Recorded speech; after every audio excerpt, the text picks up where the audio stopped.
Hey, welcome back to Dukes on Twitch. Back today with a Legacy Death and Taxes League. This is the first deck that I played to get into Legacy. It's a deck I really enjoy playing. It's obviously a fair white creature-based deck, which is pretty unique for Legacy. It's always been around, and it's always getting new tools. Skyclave Apparition, definitely the newest, and probably one of the best, probably since the Predictive Recruiter of the Guard. It's just so nice to have a really good piece of removal on a creature that also has benefits with cards like Flicker Wisp, and just gives the deck a little bit of reach, which is nice. So big fan of that. Obviously, Serra Avenger is pretty old tech, and I'm not a fan, but she just keeps putting up strong results for the deck. She's definitely the death part of the deck. Doesn't really tax in any way.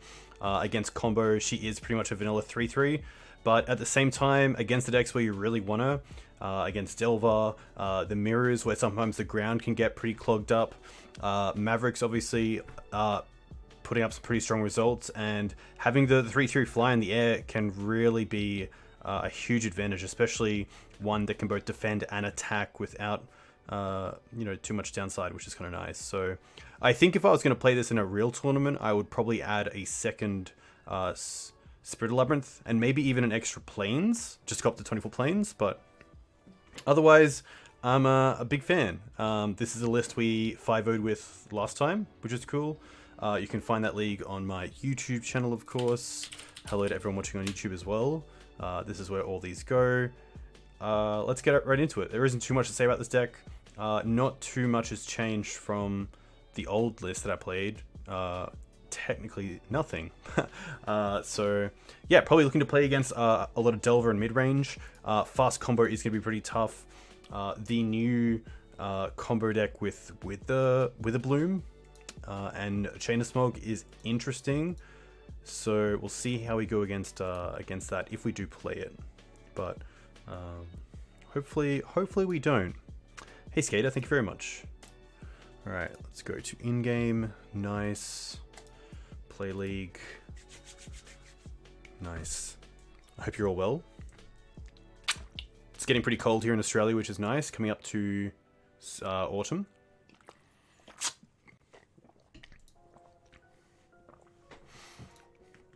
Alright, on the play against Tico. And this hand is pretty interesting. So we have a turn 2 Stoneforge, a Flicker Wisp to flicker it if needed, a turn 4 Serra Avenger with the white sources, which is pretty nice. This is obviously landing a turn 1 play, but I think in the blind I'm pretty happy to keep this. It has some interaction as well in Caracas and Wasteland, which is nice. Not too sure what my opponent is on. It's obviously tough keeping a hand without an Aether Vial or a Mother of Runes, but I think this hand has a bit of card advantage, which is nice, and enough interaction for me to keep it, especially in the blind. Grove, okay. This could be lands, which is pretty interesting. Grove doesn't tell us too much. It could be something like punishing Maverick, but it's very weird for Maverick to keep a hand without a turn 1 play, like a Green Suns or Noble Hierarch. So I think here I'm going to hold the Wasteland and the Port, not show them. Play the Flagstones because if it gets Wastelanded, I'm pretty happy about that. And I'm just going to go for Stoneforge into Batterskull. This means if they have something like Punishing Fire, they probably want to deal with the Stoneforge now, which gives us a lot more information on our turn. Opponent could also be holding up Crop Rotation, which is why I'm pretty happy not to Wasteland there and just build up my board. Ancient Tomb, still a card seen in lands. Valakut Exploration, that's going to be pretty nice, but it's just a pass here. Okay.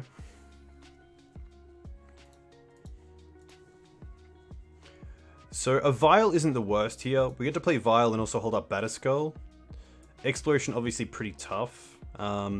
The other play is Wasteland their Grove, which is currently their only green source. And if you can attack lands as mana base, you can get some free wins. But Valakut Exploration is whenever a land enters the battlefield under your control, exile the top card of your library. You may play that card as long as it remains exiled, which is pretty awesome. So it means that if cards are exiled and then maybe if I like Vial in a Skyclave, they get to keep casting those cards from exile whenever they want. The Valakut Exploration doesn't have to be there. At the beginning of your end step, if there are cards exiled with Valakut Exploration, put them into your owner's graveyard. Cool. I think here I'm actually happy to play kind of the long game. Play the Port, which is the land I'm more happy to get Wastelanded. Play the Vial and pass. Hey Apple Pies, welcome. This is pretty nice as well because the Flicker Wisp only gets better at instant speed, which the Vial allows. And it also allows me to use my mana against lands instead of deploying creatures, which is really nice. So obviously holding up Batterskull, and then next turn I think the best play is probably just hold up Port. I could flicker the Stoneforge if I really wanted to be aggressive and go and get sort of Fire and Ice, because a card like Maverick can be really nice against the Batterskull. Wasteland and Port do work against Maverick, but a deck that has cards like Life Nalome, they're only going to be dealt with for so long. Mox. So there's Dark Depths. This definitely feels like a Reclaimer. Okay, Reclaimer's going to be fine.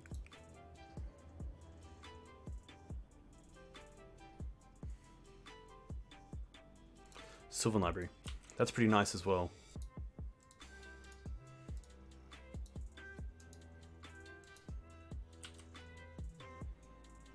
Alright.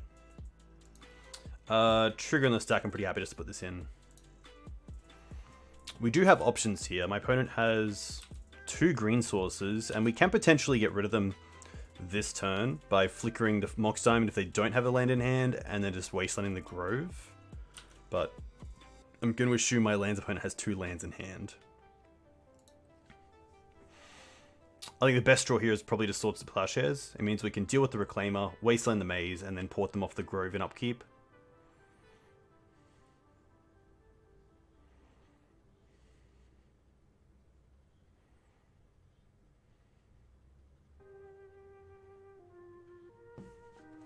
Definitely use the ability.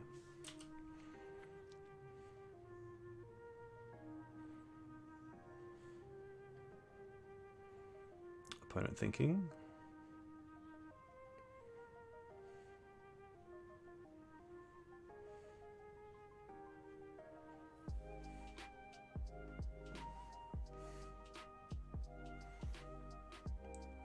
There's definitely also the thought of just porting. And then playing the Thalia as well, which is kind of nice.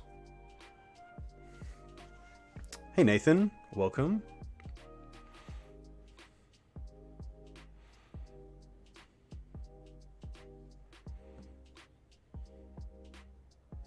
Thalia is still pretty relevant because if I can keep my opponent tapping that Ancient Tomb for mana, it is going to be potentially the damage that gets me there.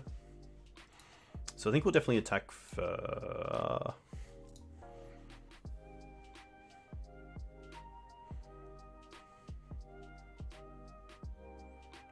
You streamed with Jack this morning? Very cool.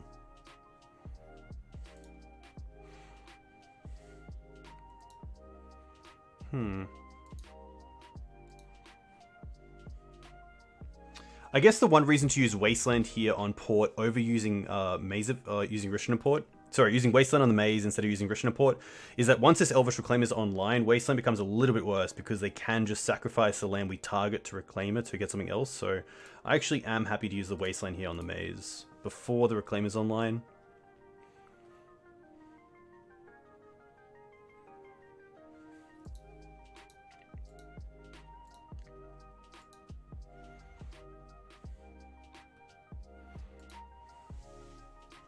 Full one with Reanimator, full one with Dark Depths. Very nice. It's also quite tough with a Coast Stream as well, so that's a really nice result.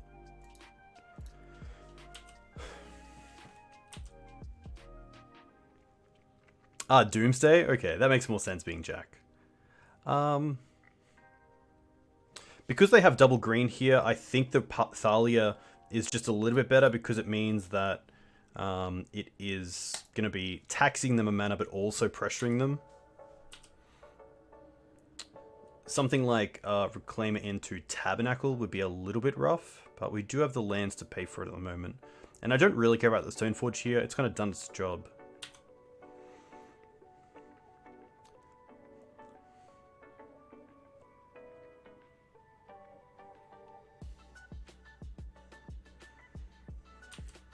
Yeah, Dark Depth seems, sorry, Doomsday seems really well positioned when the rest of the format is pretty fair. I think it's definitely been an uptick in kind of green-based strategies that Dark Depths can... Doomsday can definitely prey on.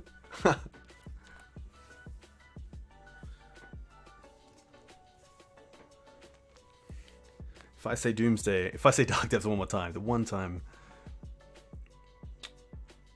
This feels like a loam. They're going to crop. Okay. Most likely for Tabernacle here. It could also be like a Wasteland and then... crop the Grove into a tab, but then you're going all in on that. Just another Maze of Earth, okay. Another Valakut Exploration underneath. They can't cast that currently.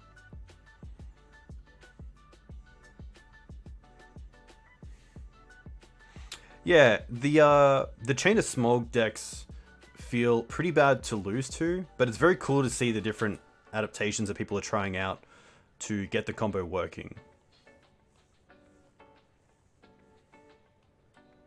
Stage copy Maze. That's going to be fine because next turn we have Port on Maze and then we have Flicker and Port on Maze, which is kind of nice.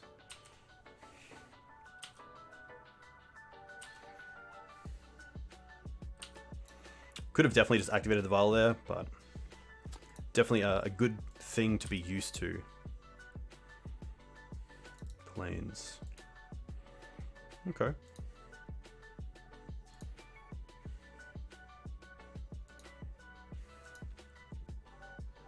Interesting. So I also have the option here of flicker out the Reclaimer, attack for 7, put them to 3, and then it's pretty tough for them.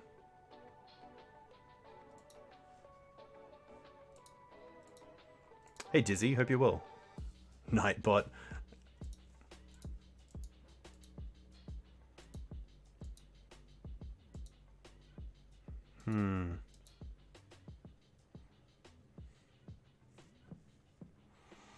I think here it is better to flicker out.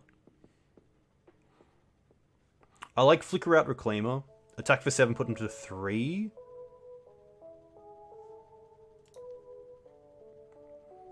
Ah, the screen size is weird. Let me see if I can change that.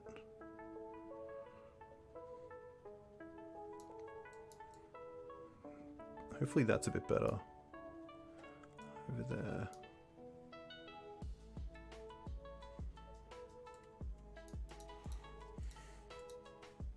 I also don't mind just port down Maze.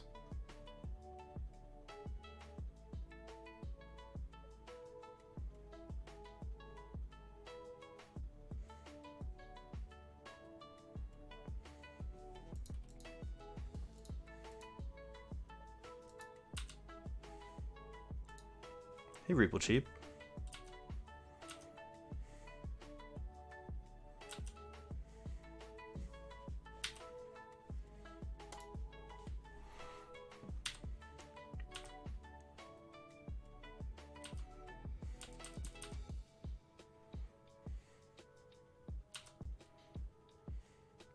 Thankfully, they need more than just the 2 mazes and the Elvish Reclaimer, because we can port and Flicker Wisp to the 2 mazes, and then if they block the Batterskull, they still take 6 through Serra, Avenger, and the Stoneforge Mystic and Thalia.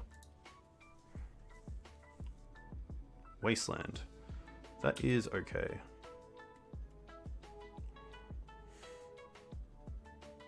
Take out the port, that's fine.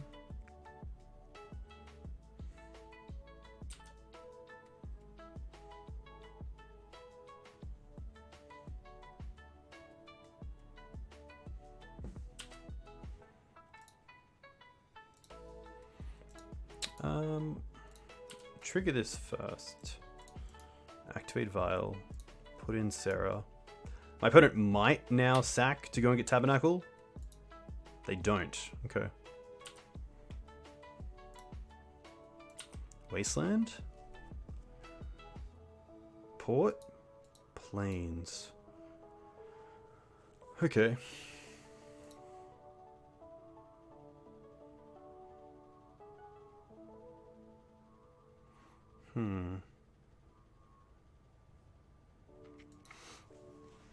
So what happens here if we flicker out the Elvish Reclaimer? We attack with everything, they double maze and take 3 through Stoneforge and Thalia. And then they're in a pretty rough spot. If I just attack with Batterskull and Serra Avenger, it gets maze. If I attack with anything else, it's got to be a pretty good attack because the Elvish Reclaimer can just block the Stoneforge and Thalia favorably.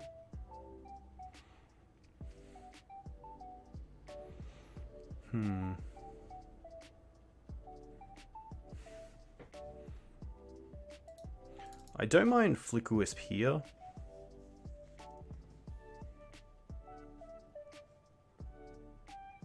At least a hard cast on Reclaimer. Yeah, Nightbot's being tough. Let me see if I can actually turn off Nightbot. Yeah, I think here I'm happy just to go Wisp. Flicker out Reclaimer and attack.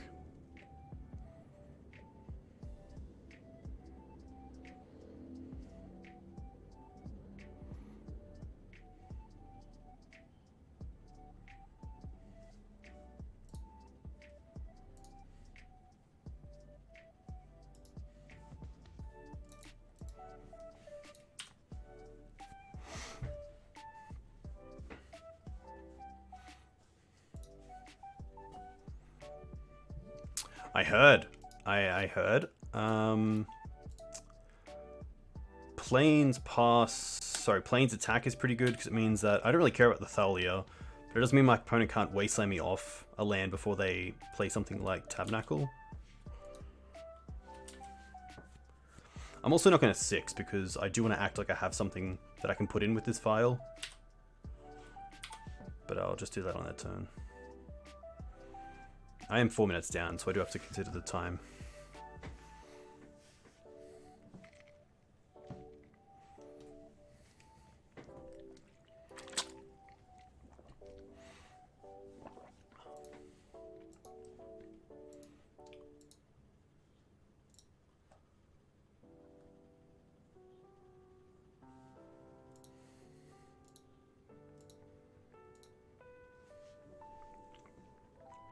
Flickering a maze was an option, but that means that I can't really attack with the Stoneforge or Thalia.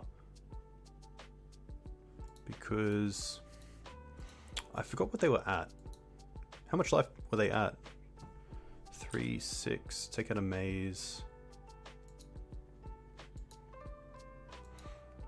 Yeah, I guess maybe that's correct. Did I screw that up? Could I put them in a position where they had to block the Batterskull?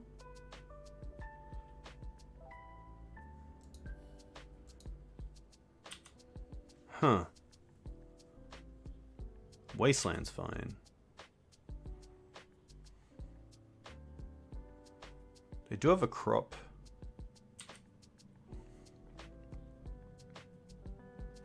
Because, yeah, if they were at 6, I could have taken out a maze and made them...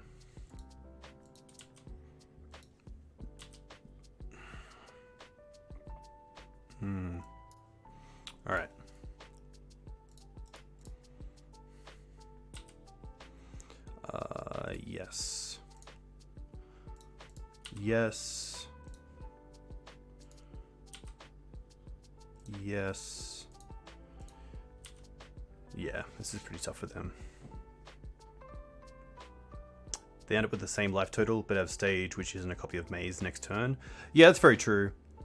Because they took 3, so they were at 6.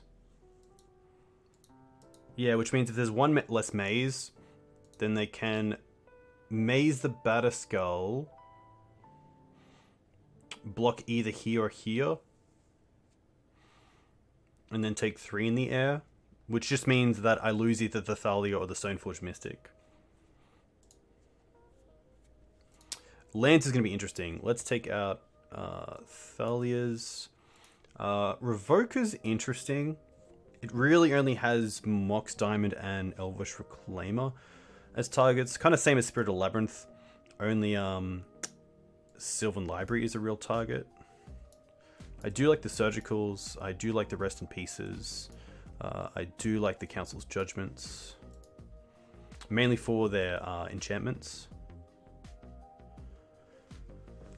Prelate's also definitely interesting because Prelate on 2 stops Sylvan Library, Loam, Punishing Fire. I don't mind cutting down on... Interesting that they're playing main deck Elvish Reclaimers. I definitely don't mind dropping down on the Jide. Flick Whisper's still okay, Recruiter's still fine. Stoneforge is less of an issue. I probably want the Cataclysms, to be fair. Especially if they're on a Field of the Dead plan, but if I am cutting them down on their graveyard as a resource and cutting them down on things like Valakut Exploration, then their ability to go wide is definitely hindered. Hey House of Mana, welcome. Do I need that many mums? I probably don't. There is a way that, in a way, saying that Prelate does cover mum. We're currently against lands.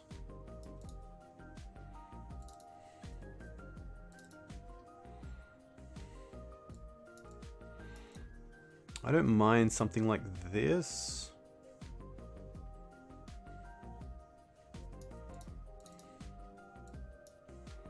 You don't like Cataclysm? Yeah, Cataclysm's definitely interesting.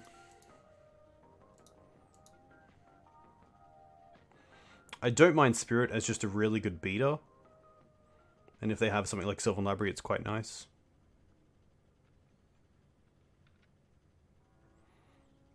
A little bit of time. I'm just going to play the 1 Cataclysm. I do want to see how it goes at first hand. And I'm just going to bring in a Plow. Seeing that I did see Elvish Reclaimer, I assume they're playing perhaps a playset. I'm probably playing something like Tireless Tracker in the sideboard. But perhaps Elvish Reclaimer is just the newest version of that. This hand is pretty sweet. I'm pretty happy to keep this.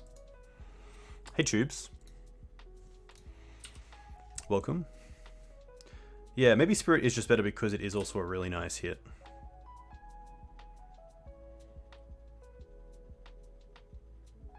Exploration. Okay.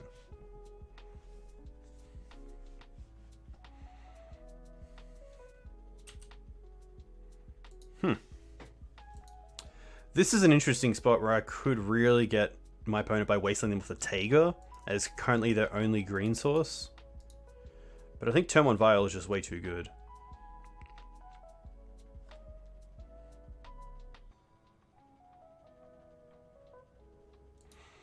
There's a world where I could do something like Surgical, but...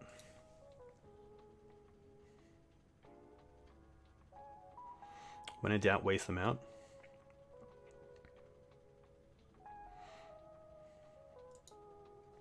I get really hosed by a Valakut Exploration next turn. I don't mind Wasteland here. Just because of their mana base, I am pretty happy to see if I can just get them in a way. Caracas. Nice, I'm happy to see that. I'll definitely take that as a small win. Stoneforge, cool. Well, there is our pressure. Could definitely Surgical to see hand, but I do like taking the risk because Surgical on Loam is just so good. because I don't currently have a way to stop that engine.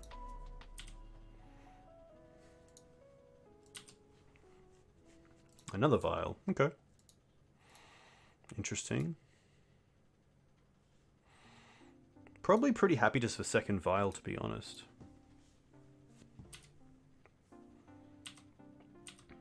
Stoneforge can wait.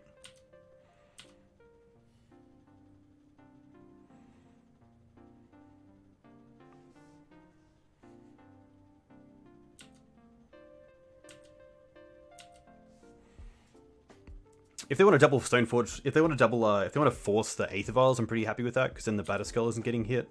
But now if the Batterskull and a Vial gets hit, then I do have both.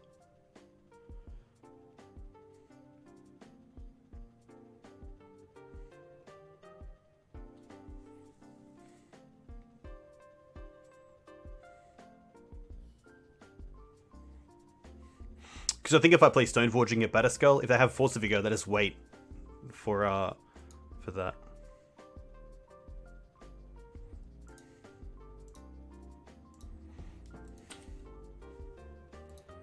Mum's cool.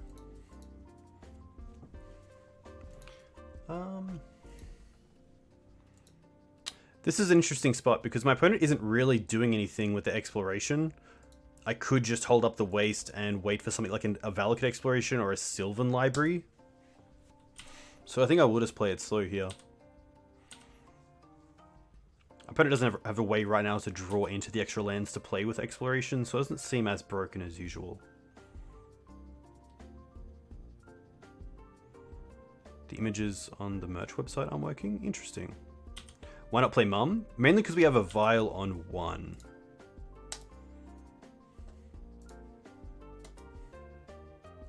Can definitely be hard to miss.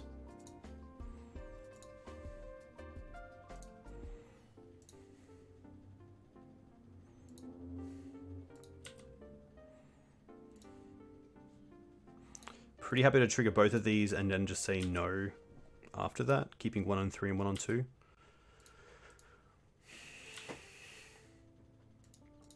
Port's pretty nice.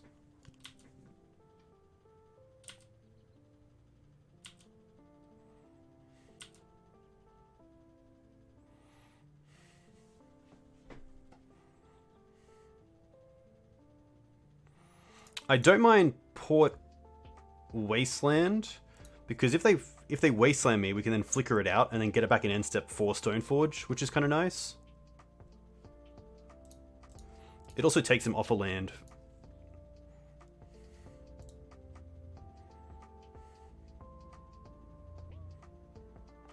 I could also just activate Stoneforge and then Flicker Wisp away the land. I could also not care about it. They're going to Wasteland the Port. I think I'm happy to save that.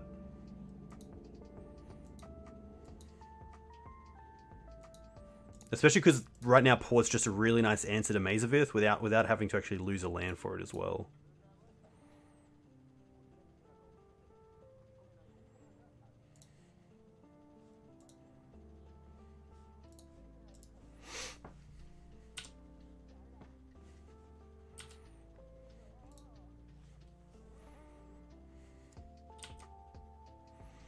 Now, I can take my opponent off the mana of field, which I kind of like here. It also plays around crop rotation, and I don't need this mana because I'm getting the Rishna Port back in end step.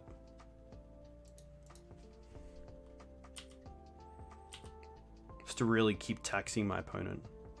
Wasteland's fine. Get back the Port. Now my opponent can Wasteland me.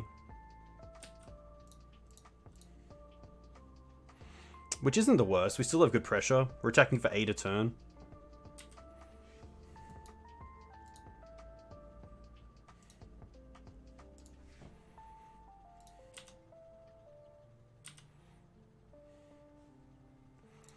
Alright. Now with these, we can just keep them.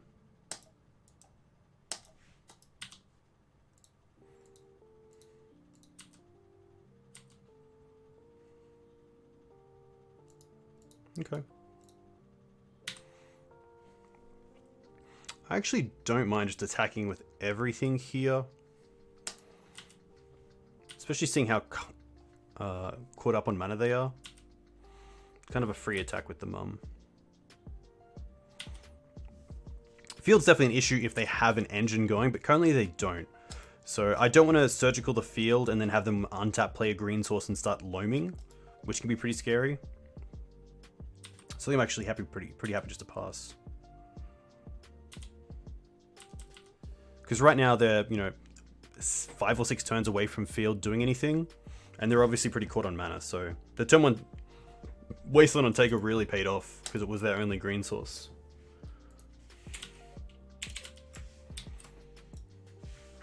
Hey Bloms, thanks for the follow. Hope you're well. Let me know where you're from. If you play Legacy, what you play in Legacy.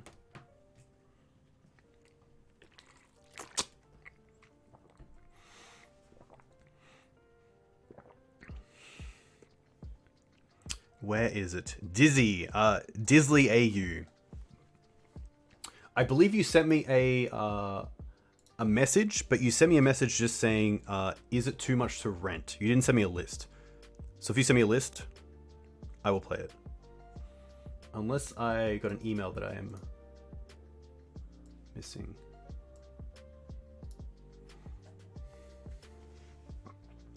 Yeah, lands can really struggle with green mana, and it's a big reason why I do sometimes think about leaving in Collector Oof against lands if I am going to be aggressive on their mana base with Maverick.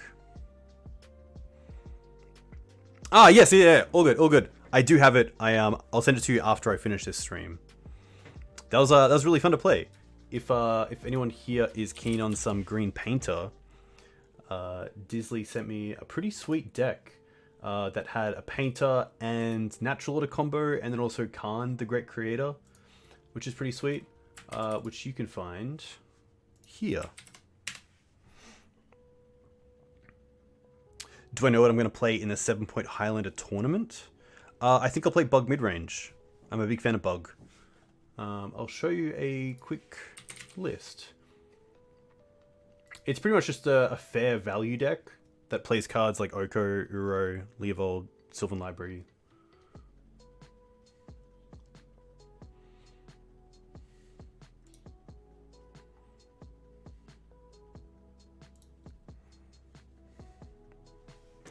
Pemin is playing at some point. Pemin. Some pod lists and it felt very bad. Yeah, pod's always interesting. Hey, JPA.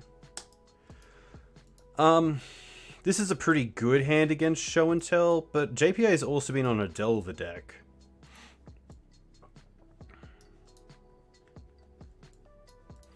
It's pretty slow. I'm pretty happy to mulligan this. It could be okay, but I'm definitely a player that likes to have a turn 1 or turn 2 play in my hand other than Swords to Plowshares, so I will mulligan this. This is a lot better. Probably happy to keep this.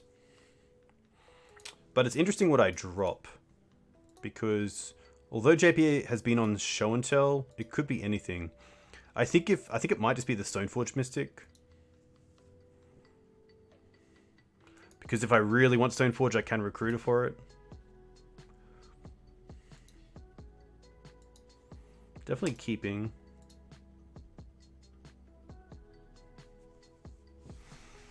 Hey Lilo Goaf, thank you very much. It was a pleasure to be on. Very, very cool.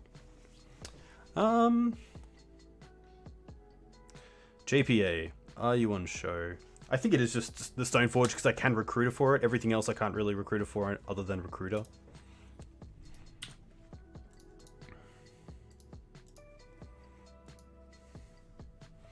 I didn't end up finding a Ninjas player. I did have one message me on Discord, which is pretty cool.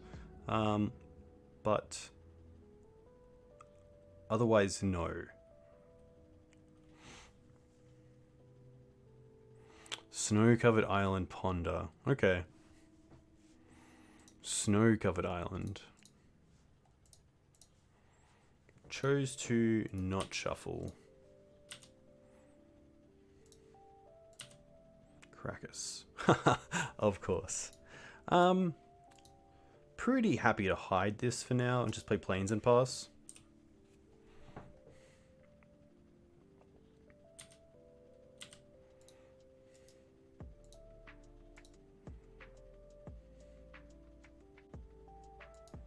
Verdant, okay. This could be a Smog deck if JPA is playing around with Smog. I believe I played against him last time on a Delver deck, but this is a lot slower. Ponder chose not to shuffle.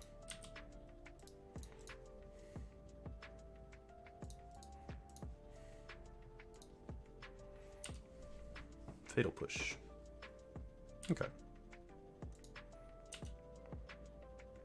100%. You could definitely. If you want to find me if you want to send me a message on Twitch, I'll send you my email. Skyclave. Okay. This is a pretty tough one. I really want to recruit her for Thalia, but I think it's a little bit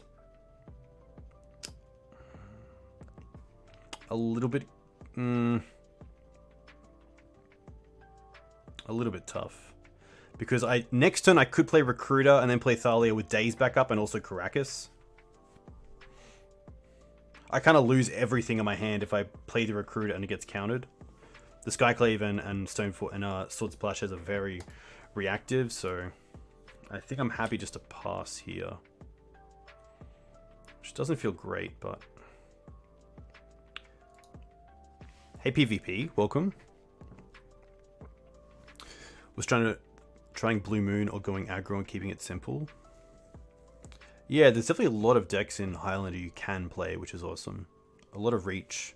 I was playing a Naya pod deck that was doing okay.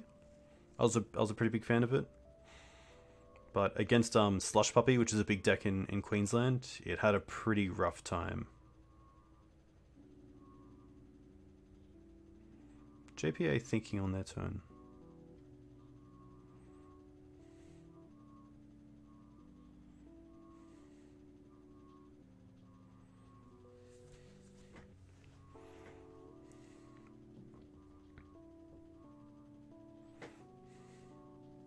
Oh, did you want more points? I think the consensus was they were pretty happy for gifts to be pointed. I think it's nice for closure to know what you're moving towards. So if you are playing Slush Puppy right now, you know that gifts is now an extra point and that's how you have to build the deck.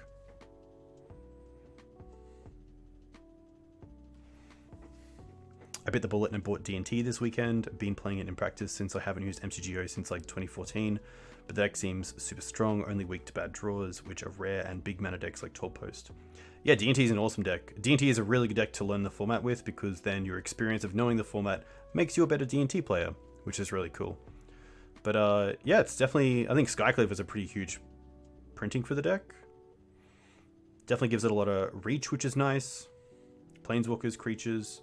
It makes the mirror a lot more intense, because now you have a real main deck answer to things like Jide, which is pretty tough. Hey Rob Fighting. Taking it one game at a time, and currently up against JPA, so definitely need to take my games pretty slow. Okay. Learning the format with D&T is quite hard, but it's also very rewarding. Because once you make a mistake, you'll never make it again.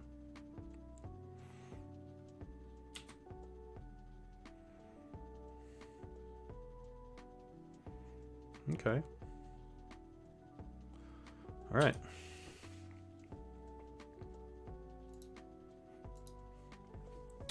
I think here I'm just happy to swords. Just to get it off the table.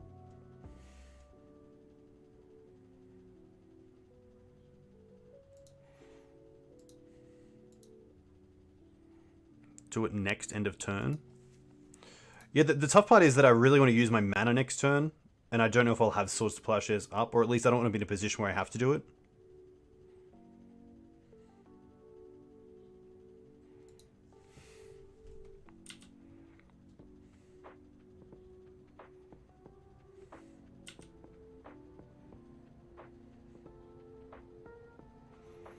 Yeah, Prelate isn't too bad.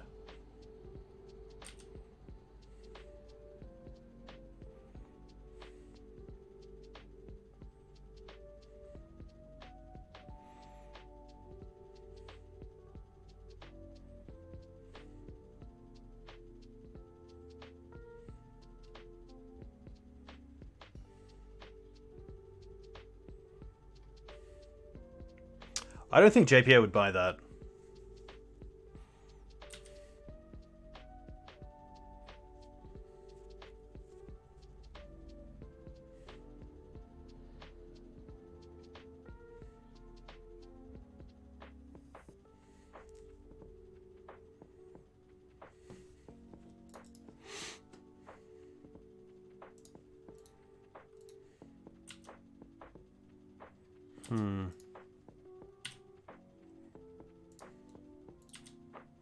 Wasteland not too good here.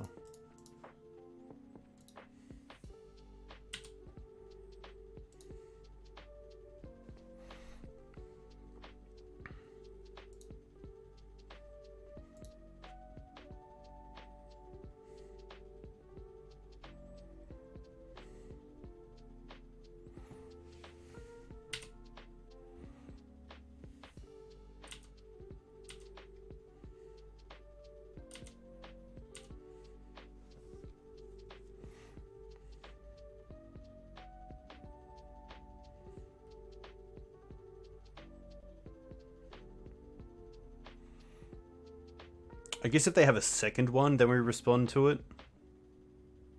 Chain of Smog.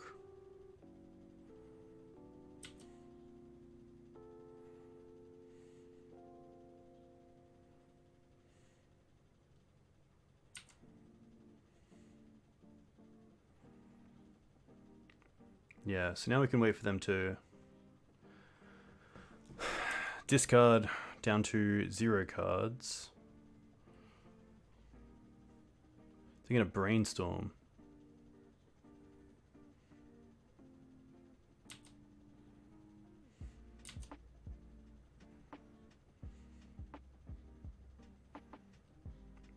I don't think I really have to respond to anything other than something like Thoughtseize or Inquisition.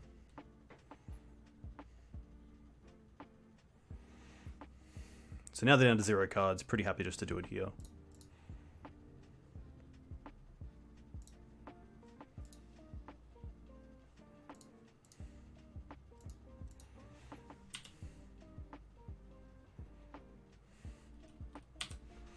And then I'm probably pretty happy to prelate for 1.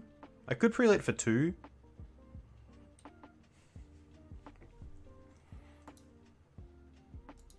Ah, I should have done that way. That's cool. That's fine.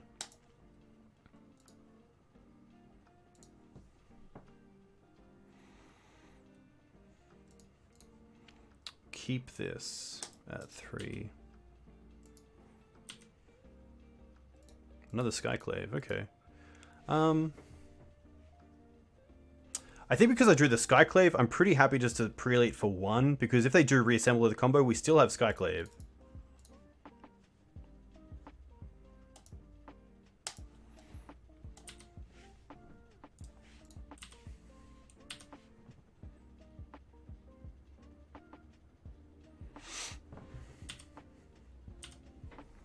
Leo's Scavenging Ooze, which I assume means they're running a Green Suns package.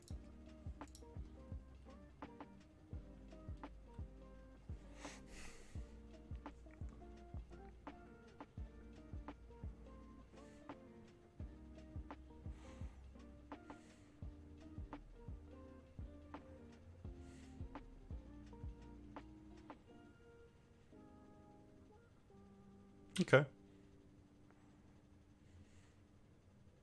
I assume this is Leovold. It could be Uro. It's going to be Uro. That's fine.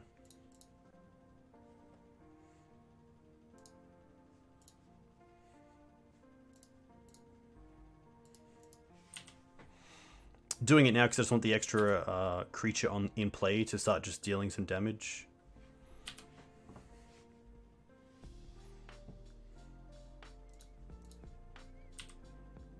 Something like Port would be pretty cool here. Jitte. Cast it. An attack with Jitte also means I have 2 cannons, which kills the creature as well, which is nice.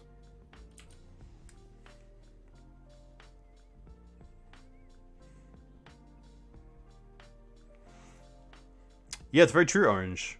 Having the format knowledge is really nice. This is a weird one.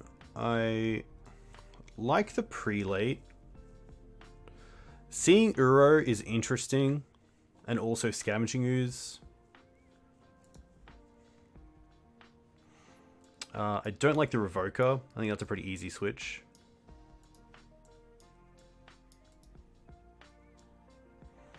Path is pretty good.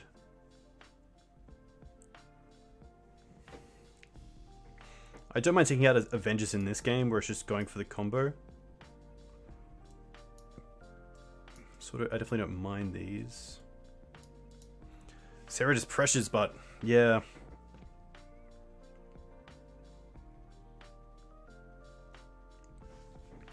Yeah,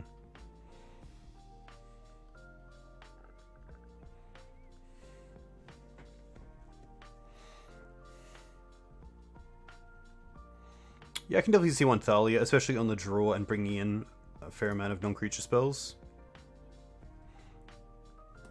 I don't believe Canonist works in that way, unfortunately. I think the only thing Canonist stops is if they cast Chain of Smog and then have like force backup for the removal spell, but we can just make them discard to hand size, or discard to 0 and then go after it.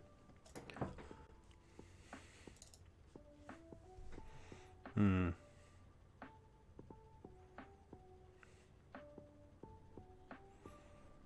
don't mind dropping a Mum either. I assume that Plague Engineer is in the deck.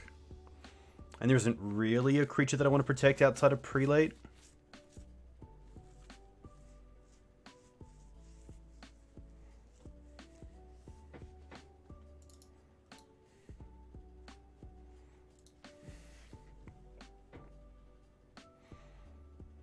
Interesting deck. This is a really nice hand. I'll keep this. Obviously a little bit tough against Plague, but can't really play around that. Triad Arbor. Okay. Wasteland? Path. Kind of does the same thing, so... Next turn we have Port, which is nice. Also nice for a deck playing so many snow basics to actually start on Jewels. Oof, just going for it. Well, now I definitely want to hold up the Path.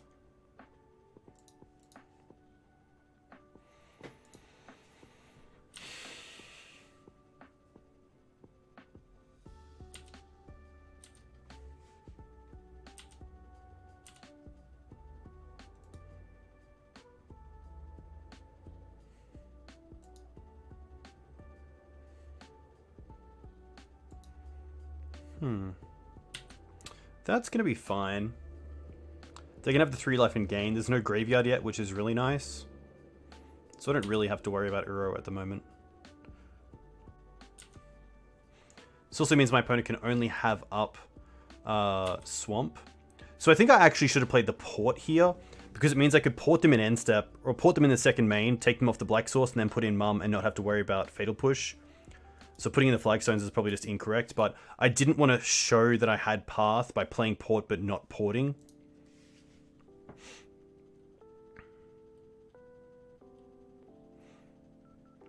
I don't believe copies have to be paid for, just like Flusterstorm. So I don't think Thalia has anything that happens either.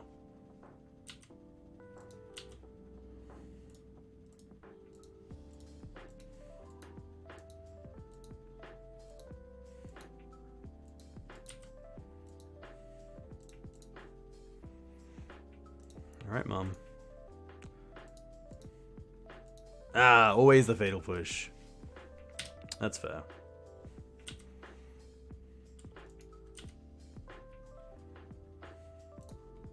Definitely tick this up. Recruiter. Interesting. Pretty happy with Plains Pass. Not showing the port yet. I also don't mind just putting in Thalia. Because if I port this turn and play Thalia, I can't hold up Path because of Thalia's attack, so I think it is just going to be Plains.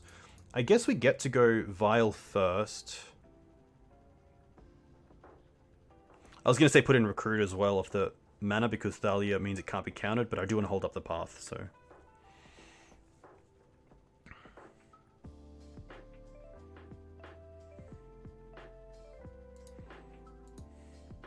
Yeah, the tough part of the combo is that you do have to play 2 cards that aren't that great by themselves. This can be pretty interesting, especially if you can chain cantrips together. But it's probably not going to win you the game.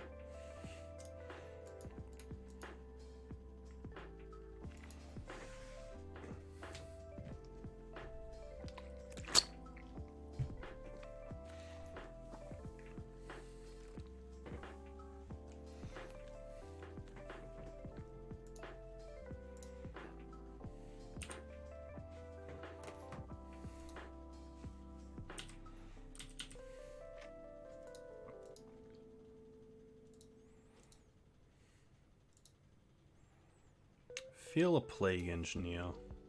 Another Wither. Okay. Makes things a little bit tougher. Thoughtseize. Interesting.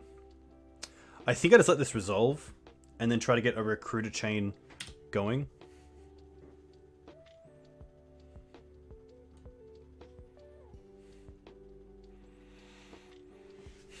I could Path.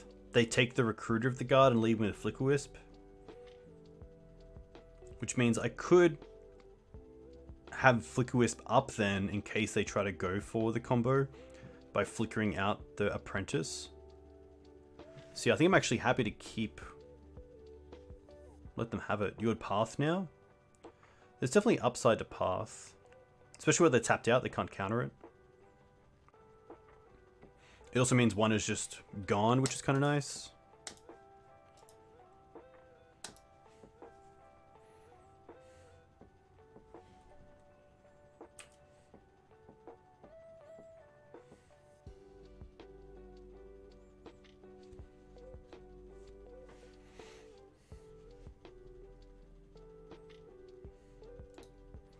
Opponent also at 26, which is pretty big. Alright, this will go to 3. Huh. Okay.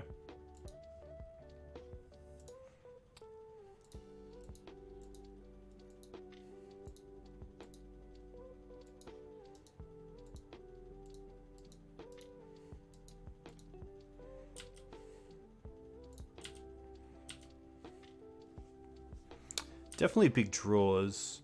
I think here I'm happy just to hardcast Skyclave now and just hold up Flicker Wisp. Could also port my opponent. Maybe just port's better.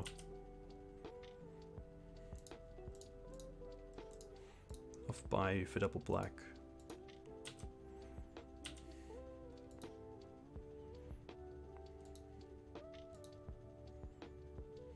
My opponent attacks with both. We can Skyclave away the Winter Bloom. Interesting.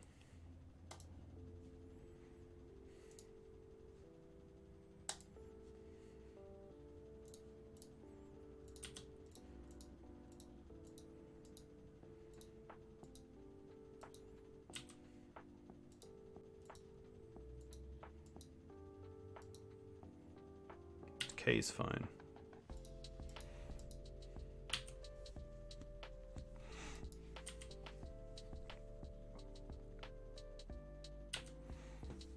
Alright, this is definitely a no.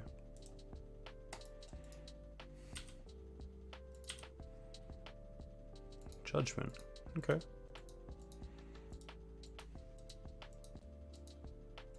That's a really nice answer for the Uro, which is pretty good.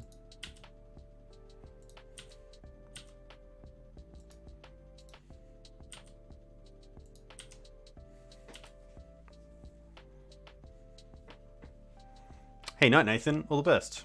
Hope you have a nice week.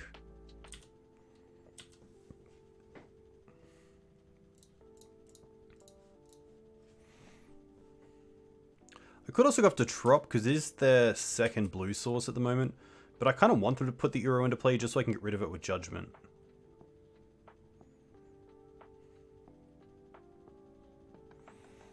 Any meta shifts in Strixhaven? I would say the main thing is people just trying out this new deck or trying to find what build the combo best lies in. But other than that, hey Adrian, welcome. A bit of lands. Lands won the combo through Tom.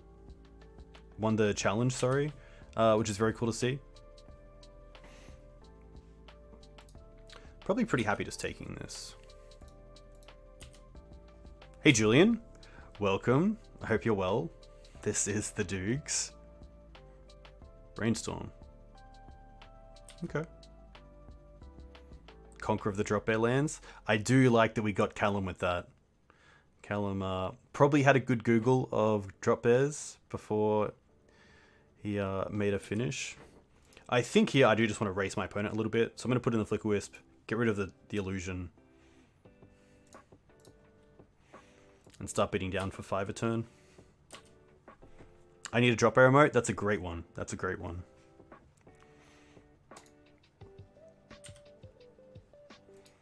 Lands, yeah, won the challenge with... I believe Tom has won it twice now, which is very cool to see.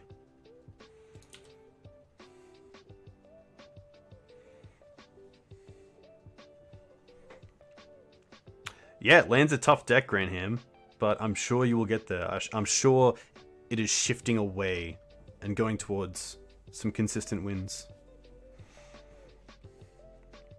Yeah, drop buys are endangered. I wish more people gave him credit.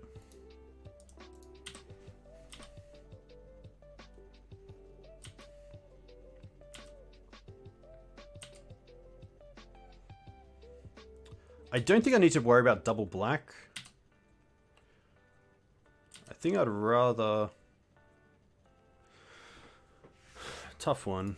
Maybe it just is the black. It does keep them off Smog and also Creature, I guess.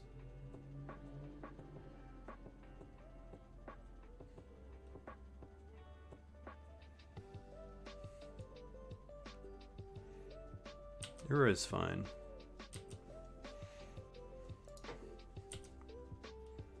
Pretty happy to use this Council's Judgment on it rather than flicking away.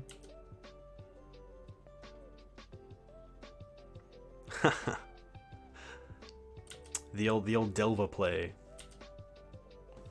All right. We're also down by 3 minutes, so I do have to be considerate there as well. Swords. Nice.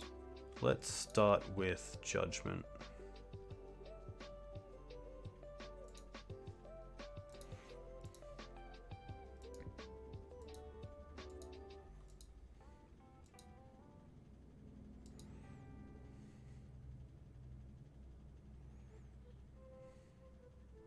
Nice.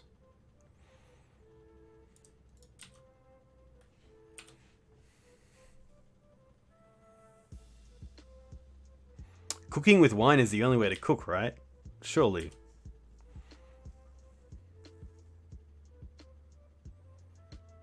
Another Uro. That's going to be okay. The graveyard's currently pretty light other than the fetch land, so I think this is going to be fine. But the life gain's definitely relevant.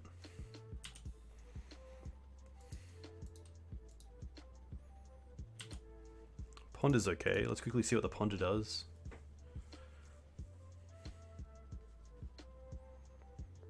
We do have Caracas too, which is really nice.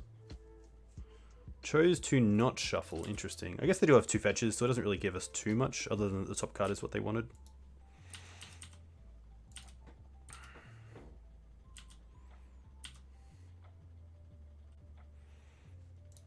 Alright. Stoneforge. Palace Jailer. That's also pretty strong. I wonder if I want to just hold up Palace Jailer at instant speed off the Vial. I don't mind that. The extra card is also pretty good though. We get to take out the Dryad Arbor.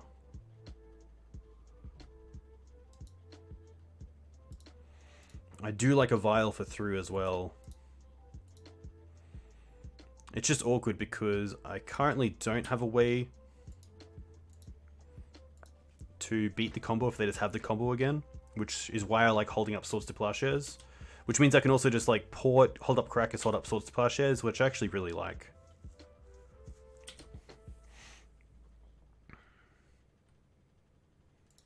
Ice Fang is going to be interesting. That's probably worth me. This is actually fine.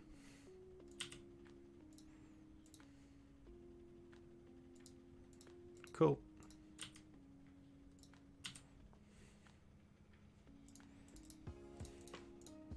Oh, no, no, no, no, no, no, no. We're in damage. We're in damage. Haha. I've made that mistake once. I won't make it again.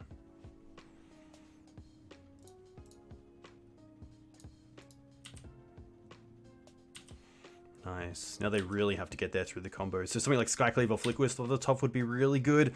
Nice. Very cool.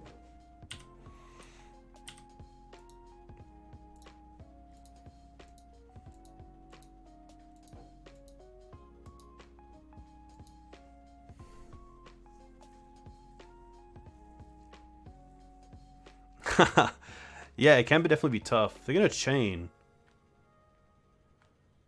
Huh.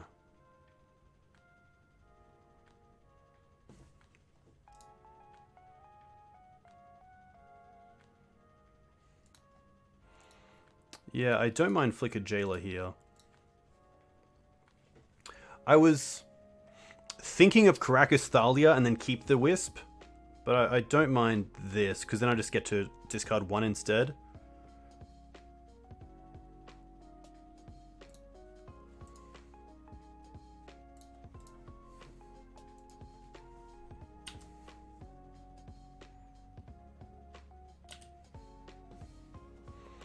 Yeah. The other line of returning Thalia means we can just hold up Flickwisp.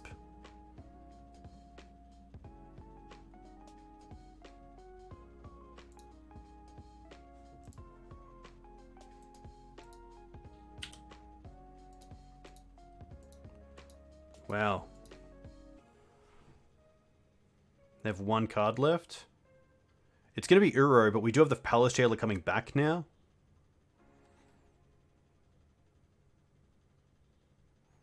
So definitely in a good spot.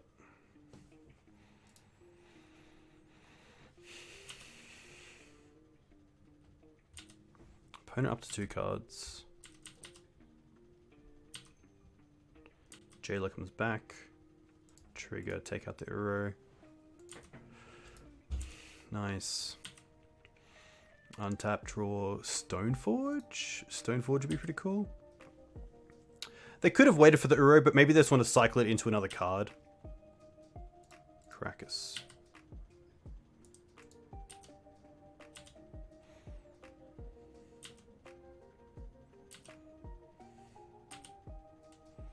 Alright. What do we draw? Okay. Definitely tapping them down off Bayou.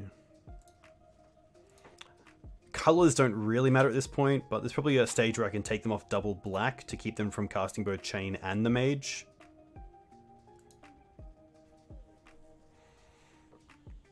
Definitely a scary deck to play against. They could just have it, yeah, exactly.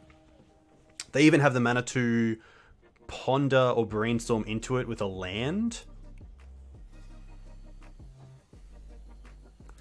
Rex Sage is fine.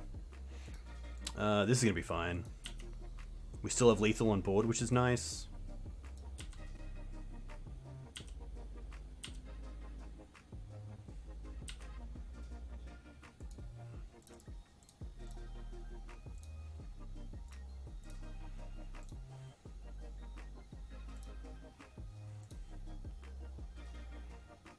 Yeah, nice. Very cool. I could have put it upkeep to play around like Abrupt Decay.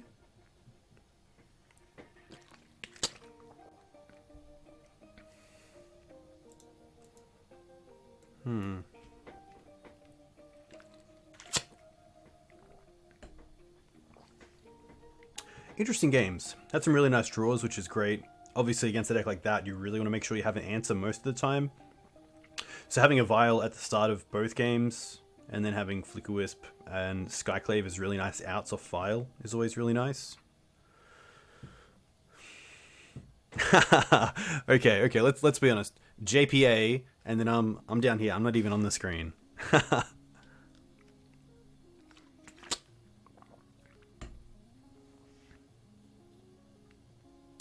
Witherbloom Command is really interesting. I did have a look at this card, but I just couldn't find a real matchup where I would want it over something like Abrupt Decay or Assassin's Trophy. You could definitely... It's definitely more versatile in a way, but for the things you actually want to use it on, they probably line up pretty similar. Like the target player mills 3 cards. Potentially you could get a Doomsday play off guard, but I wouldn't say Doomsday is a deck that I particularly want to sideboard for too aggressively. But very interesting. I guess like one main reason I might like it is something like Meddling Mage. If a deck like Esper Vial or Humans is wanting to name my removal, then it is pretty nice to have double ups. This is probably a mull for me. It's a lot of gas and a lot of work, but I don't have anything until turn 3, and that's if I drew another land. I'm pretty happy to mull with Death and Taxes. This isn't great either, but I'm happy to keep it, bottom the Batterskull, and just hope the Vial gets there, because as a 6 with the Jailer as well, I'm pretty happy to see that.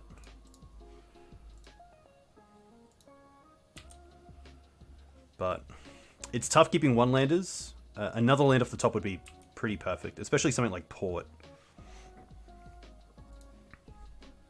That was turn 2 Serra Avenger. Delver, okay. Luckily, Grixis probably doesn't have a great way to deal with Vial in game 1. Stoneforge.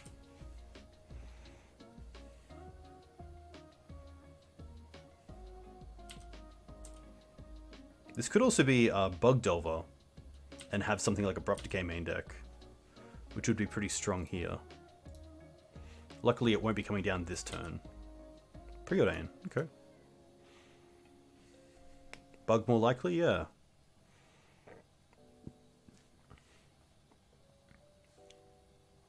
Wasteland's fine. 2 cards on top.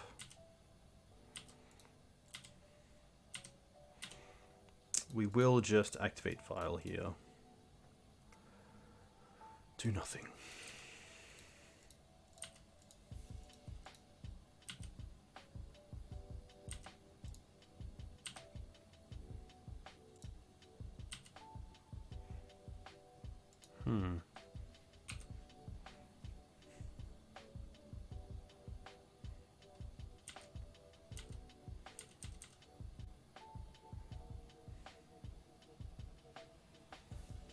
Verdant's a pretty big yikes. Because it does potentially mean Abrupt Decay. Hex Drinker. Okay. We do have Palace Jailer for that, which is nice. And they're just going to level this up now, which is pretty good. It means we can trade the Serra Avenger. Potentially, unless they have Fatal Push.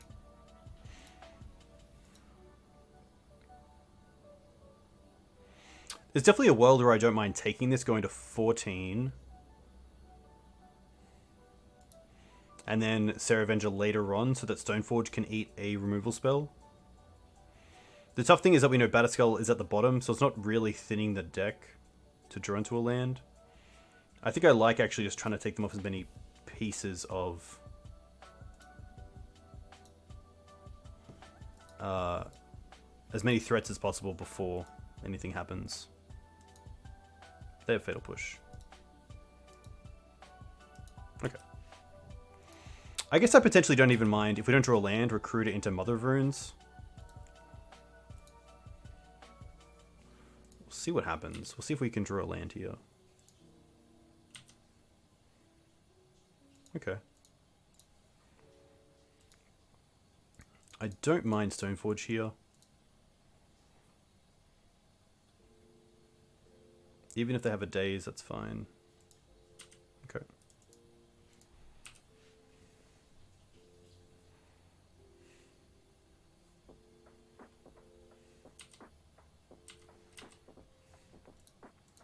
Opponent currently has a 2-turn clock if they pump mana into the Hex Drinker. But they're going to Wasteland me instead. Okay.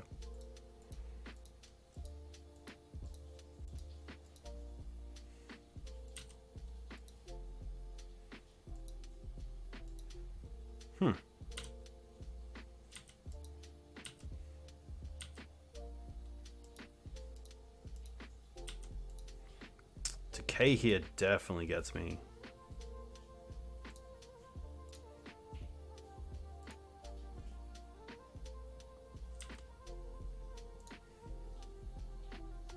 Recruiter block Hexstreaker is actually pretty good.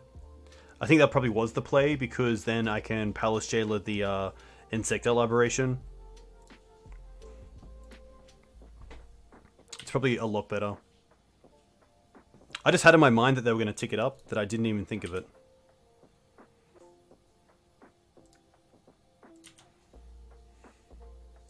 Okay.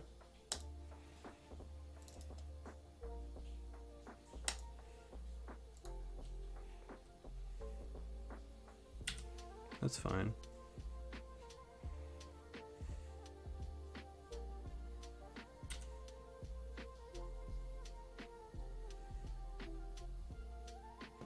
All right.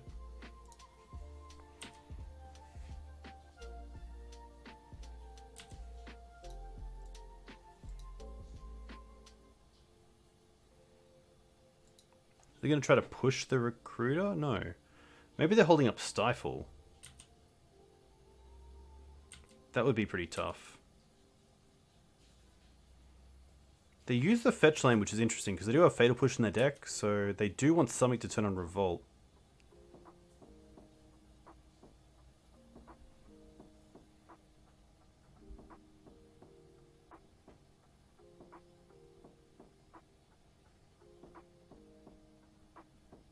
So they have to have Abrupt Decay. Preordain. Okay. Interesting.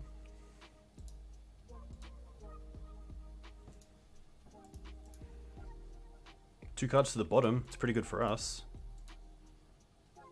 Thoughtseize. I'm definitely putting in a Flicker Wisp.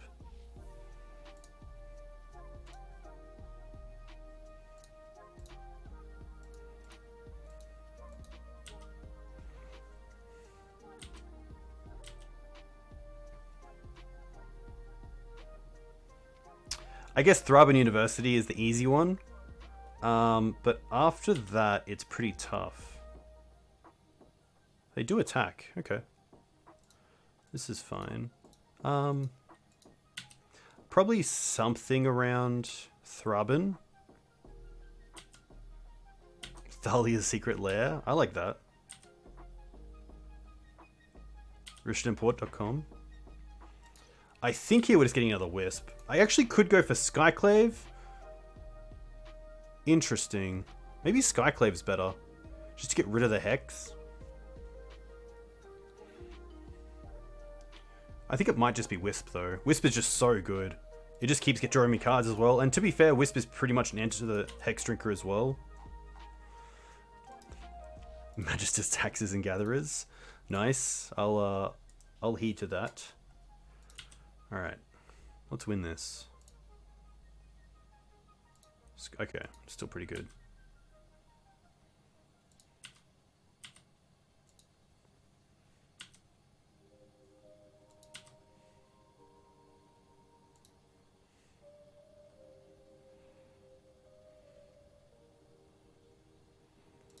I think I will just use Flicker Wisp now. Maybe not. I want to use Flicker Wisp now because it plays around removal. I don't want to play Flicker Wisp now in case my opponent tries to remove the Vial or Recruiter. I think it is just now, especially seeing that my opponent knows about the Flicker Wisp. I'm happy just to get another.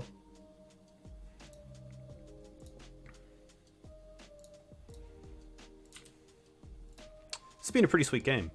Obviously the one-lander was a little bit rough, but still played out pretty well for a turn 1 Delver start, or a start of a Delver. I think it is just another Flicker Wisp.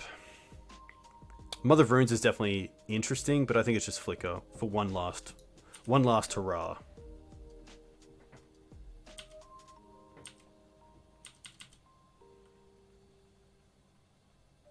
Protection from Thoughtseize.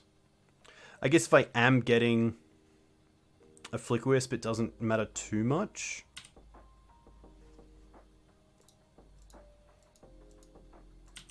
but this is fine. I'm actually pretty happy that they're putting mana into this. They're also not holding up black. This feels like Hooting Mandrills. Thalia, School of Hard Knocks. Nice. Is that domain taken? If not... Oh, Dismember. That's okay. In case we double block? Interesting. I think you should definitely keep the Dismember there. You should attack first, see if I double block, and then Dismember. Because then you get both my creatures. This way I'm definitely not going to double block. But the other way, if you allow the double block and then Dismember, I probably lose. This is fine. Land? Oof. Nice.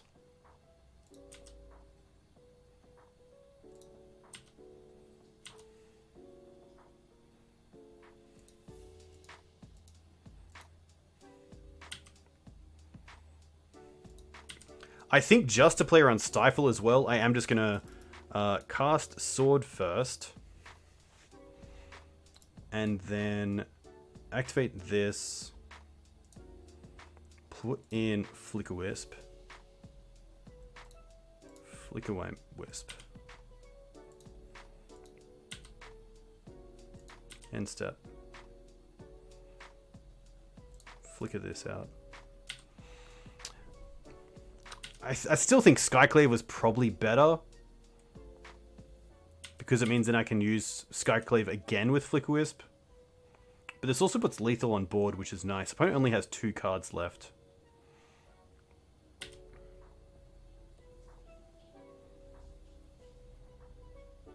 Opponent only has 1 card left, so they have to have removal and they don't have it.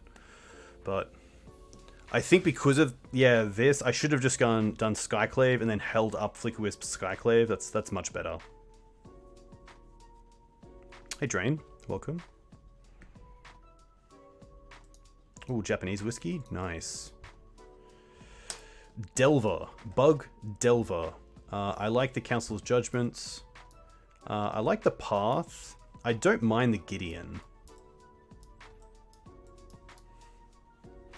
I like going down on Thalia, Revoker. Gideon might be a bit meh.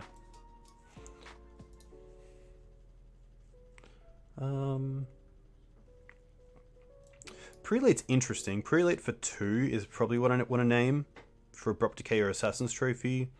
1 is pretty good if I've already used some amount of Swords to Plowshares because it turns off Brainstorm, Ponder, Preordain, Fatal Push. We did also see Dismember, which is another removal spell.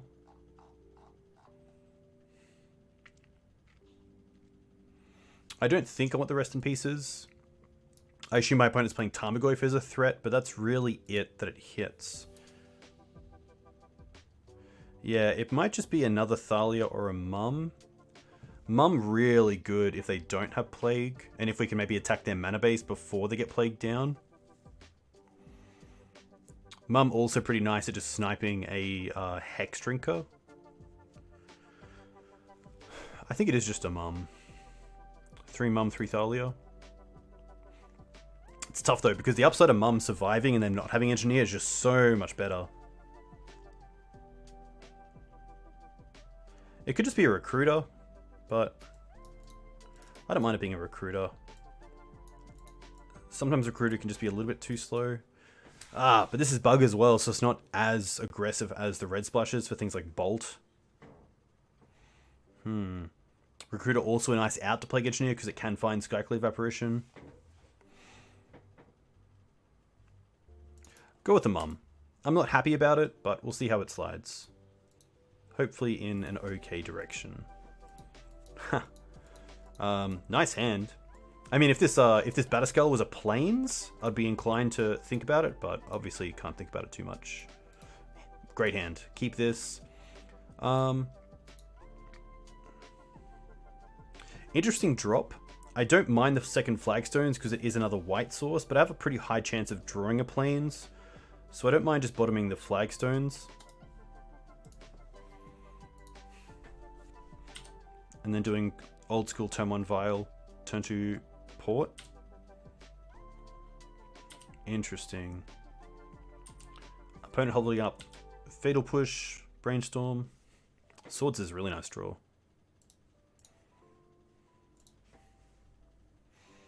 Wow, okay. If the Vial hits a gets hit by a Abrupt Decay, I'm not too unhappy about that. Just a pass. Interesting. Didn't expect that.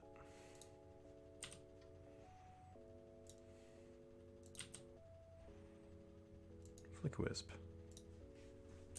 Alright.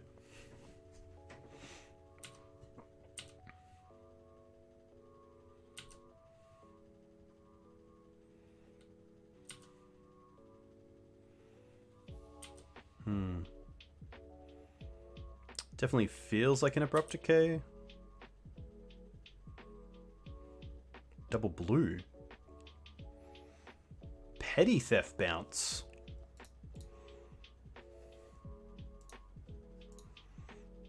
Still not the worst.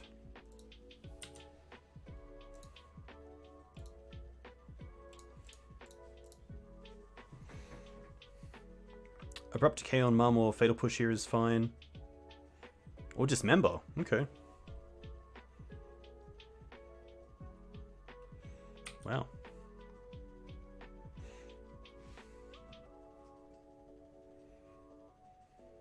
Wasteland's okay.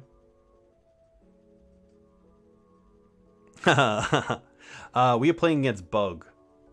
Sylvan Library here pretty nice, but they have used Dismember already, so a little bit behind. Jailer. That's interesting. I still don't mind Vial Hold Up Port. I think that's a good use of our mana.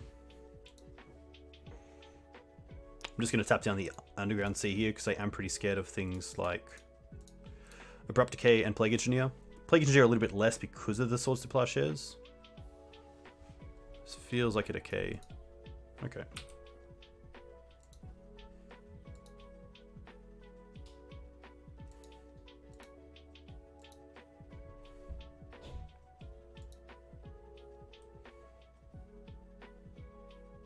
Wow, they go to 6. Okay. Obviously pretty happy with what they have. A second Wasteland here would be really good. Take us off the double Flicker Wisp and the Palace Jailer. Even take us off perhaps Swords. Huh. Looks like they're just digging for lands. So a white source here is fantastic, because now I can just try to hardcast one of these Flicker Wisps, which is currently a 2-turn clock. Nothing? That's interesting. Flicker the Plains here because it can't be wastelanded and it allows me to hold up Swords to Plowshares, which is nice.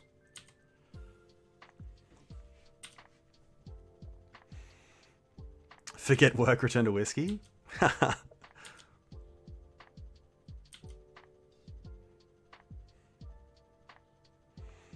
I seen the price of OG portfoils?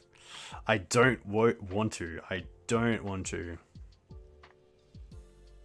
How much are they? 2,000? Nice.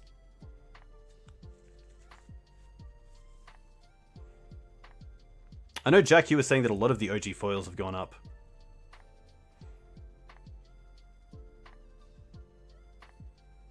Loam. Interesting.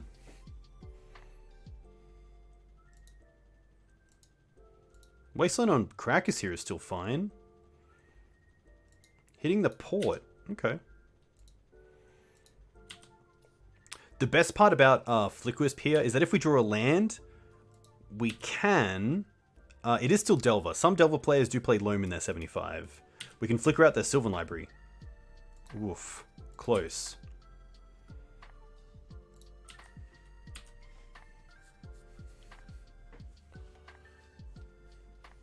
Wasteland, they're pretty huge. Because now something like Fatal Push or Abrupt Decay on the Flicker Wisp and then Wasteland online is pretty tough. Oh, they're playing the combo. Interesting. I didn't see that coming. I thought it was just going to be like a classic Bug Delver deck. But playing the combo as well.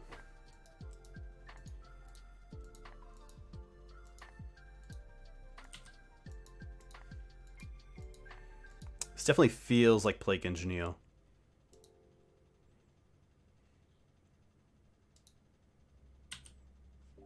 What's the combo?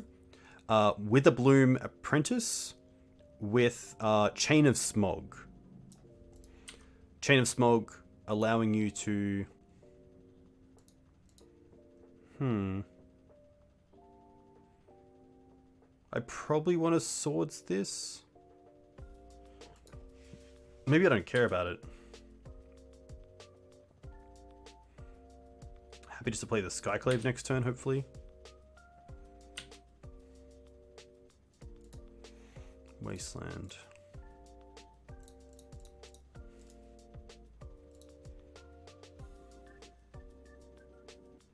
I got a 1. Alright.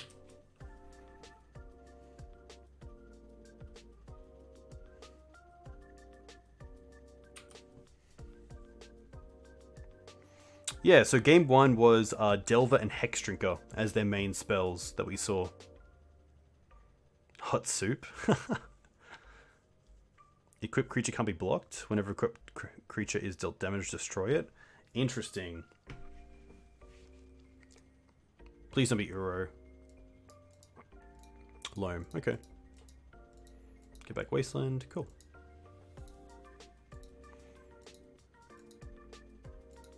This is probably a reason why I don't mind swordsing back when I could have, because even though I have multiple options here, I now can't untap and play Flicker Wisp out.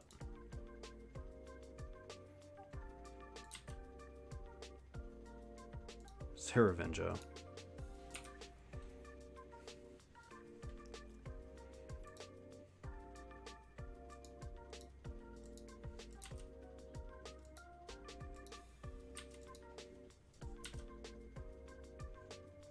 Serra's pretty nice if we draw another white source.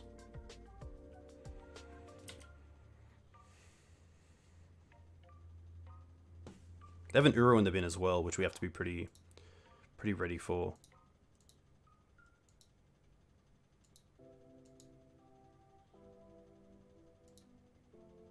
Chain. Okay.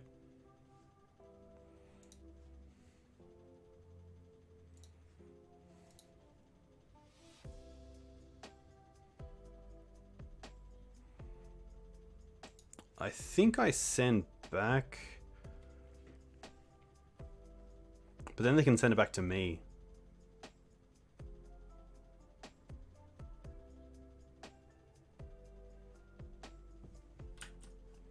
I've already done it.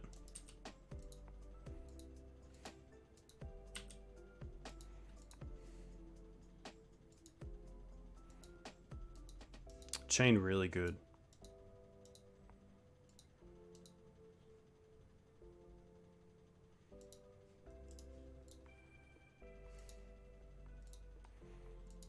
They do still have that Uro as well.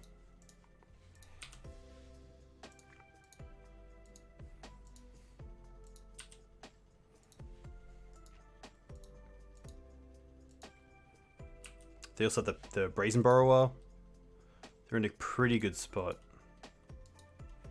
Could draw like Thalia?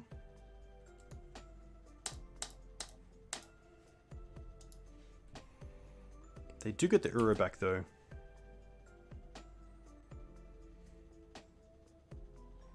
Which, Uro is really tough here because it also turns on the Sylvan Library. We don't have a great way to deal with it.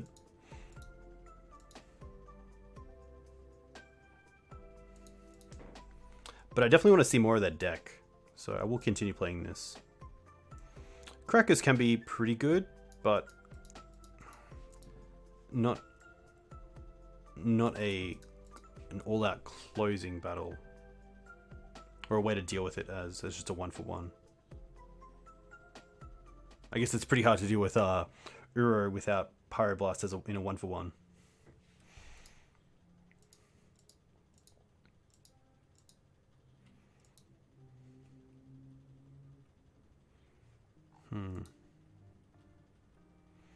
I should be playing Wiltleaf Liege with all this Chain of Smog going around.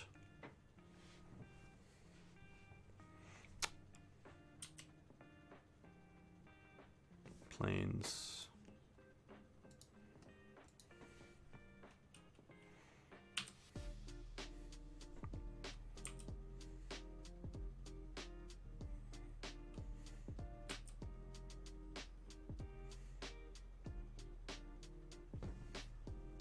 Uro a pretty quick clock as well, especially with Brazen Borrower coming as well. Puts us to 12, puts us to 3.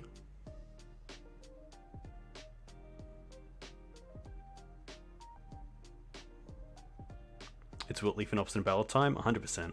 100%.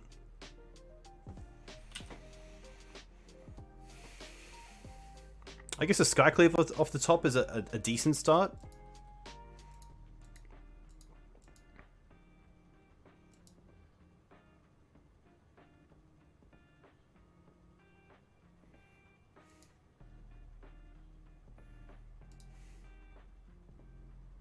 I like this play a lot. I shouldn't have sixed, but that's fine.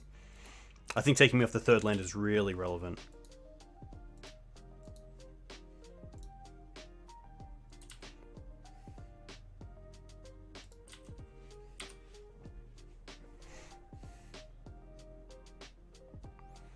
I could definitely hold it for Skyclave as well. That's probably the correct decision. But I think we're just too far behind for Skyclave to even be a way to get out of this.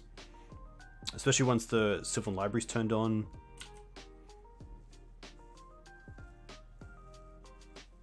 Losing the Palace Jailer was pretty big. Hey Spirit, thanks for the follow. Let me know where you're from. If you play Legacy, what you play in Legacy?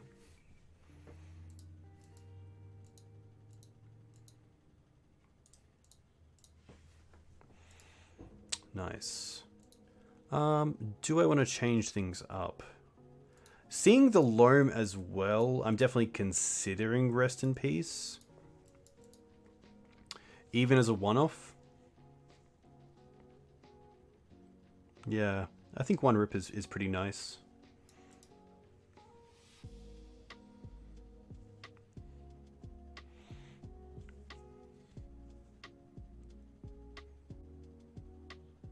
Prelate's probably the card that I want to take out.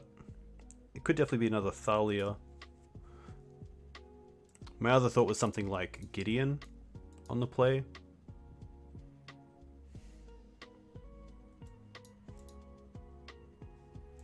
I'm gonna try out a Gideon. I hardly get to bring it in these days because I don't play against too much control, so I don't think it's the worst here.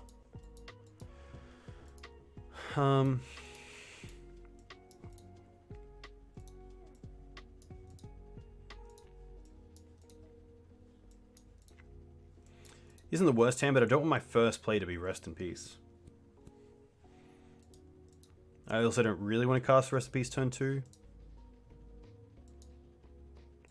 This is a one-lander, but I think I'm pretty happy to keep it. And probably just bottom the path here and keep the sword. There's some thought to keeping the path, just because if I get in a dire situation, I can path my own creature. But if this Vial resolves, it's pretty strong. And also any land off the top is also really nice. So my opponent kept 7 as well.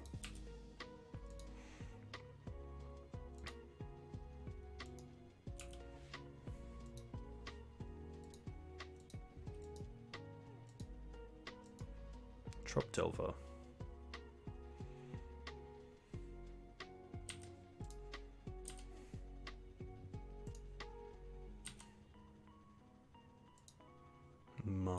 Okay. Well, now we get to hold up Path and Mother of Runes, which isn't too bad.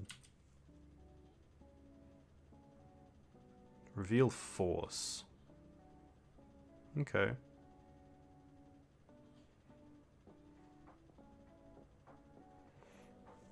I think because we have the Skyclave, I'm okay to leave the Delver, but there's some thought to Path here to make them either Brainstorm into the Force, which turns off Abrupt Decay for another turn. I don't mind that, and I like having Skyclave around for the combo.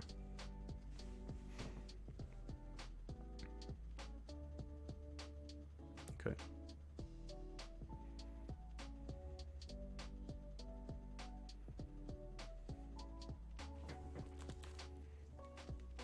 Interesting, no basics. That's pretty nice. I thought they might have had one in there, but obviously not.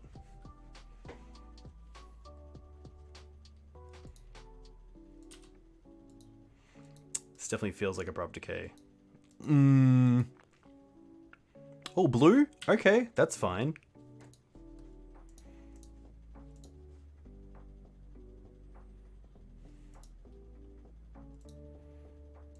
Chose to shuffle. It's always a good sign for us. Thoughtseize. Alright. I am going to put the mum in. Mum's still really strong if they don't have some sort of answer.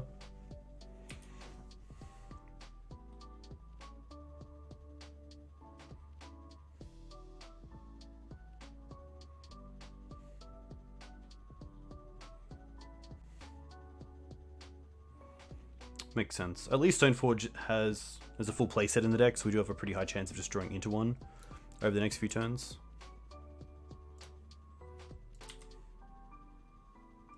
Flicker Wisp. Just gonna hold up Spirit.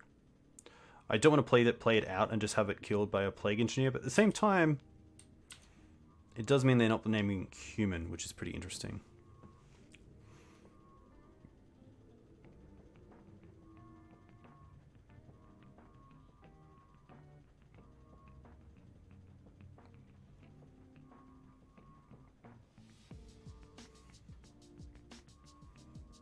Land into Smog is pretty good as well.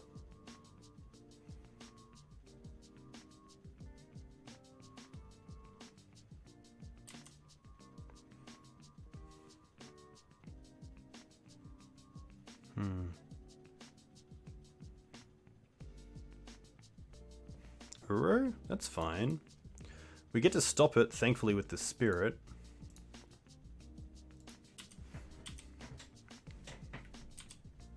Hey, ZLB, thank you very much.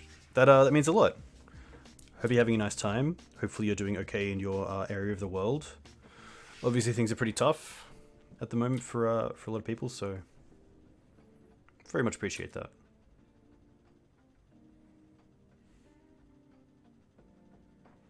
Do I think Uro should be banned? I think it's pretty good. I think it's got a good mix of power and restriction. I mean, double green, double blue without Astrolabe is still pretty hard to beat, so I think it's in a pretty good one. Hey D5, welcome. I hope you're doing well. Always nice to see you in chat. Yeah, I think that there's enough restriction on Uro as a card. Planes.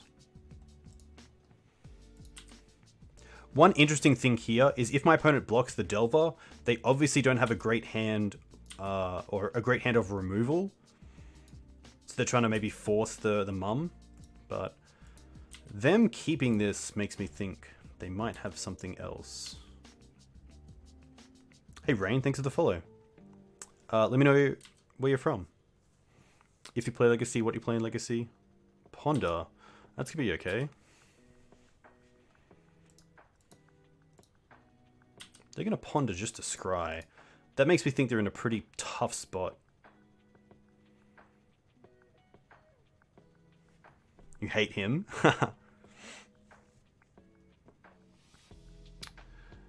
Yeah, I guess being a non-blue player, him is less of an issue that I have a problem with. If anything, I like it, but my era is Chess Republic, and COVID leads everything. By the way, my decks are D&T Legacy and 4-color Loam. Very cool. Those are some pretty nice decks, I will admit. They're going to hold back the Delver, so I think here I'm happy just to keep applying pressure because they obviously want to try to block this Spirit by playing this Skyclave. You're from Boston, play D&T and Turbideps? Very cool. Turbideps is very nice. What colors do you play in Turbideps? Are you playing kind of like a rainbow version, or bug, or just black-green? I played black, green, and paper the other day. It was really fun. Always no. No. Planes. Play this. They only have one card left. I didn't realize that. Looks like my opponent is really all in on this Uro right now, which is pretty good for us, having the Flicker Wisp and Skyclave around. Didn't they reveal the card? Ah, they did, and it was Ponder, which they pondered last turn.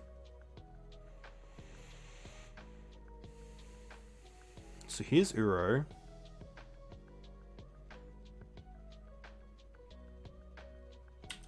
That's fine.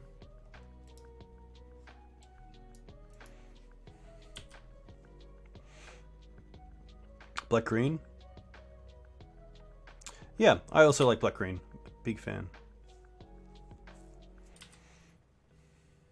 All right. Put in Wisp. Flicker out the Skyclave. They do get a 1/1, which is a little bit of an issue with the Spirit, but that's probably okay. It's a lot better than having Uro.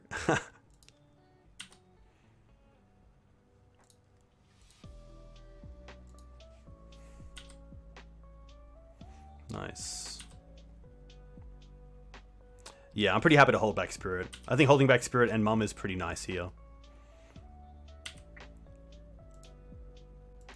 Okay. Well, that's actually pretty interesting. I actually still like just holding and attacking with both of these. Because then we have a protection with both Flicker Wisp and Spirit, and it also gives us another removal spell through Skyclave, which is great. And they're just going to block like this. I'm pretty happy to see this. Just trying to save some face, which is interesting. Yeah, definitely no need to rush either. Attacking for 5 a turn is great, especially when my opponent is down on cards. Really nice top deck. What version of 4-color Loam is better right now? I haven't played it too much, so I'm not too sure. They're just going to try to tick up Hex Trigger here. If they tap out, we have lethal.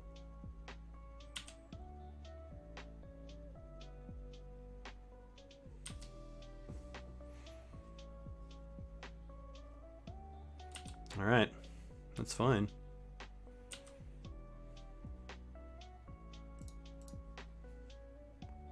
Wisp into Wisp is just so strong.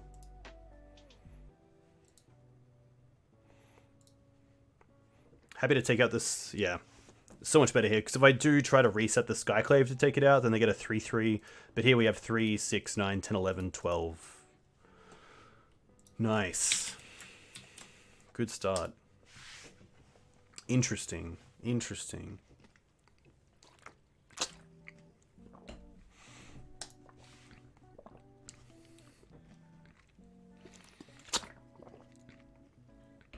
Ah, I was. But I still had 6. I still had lethal if I attack with everything.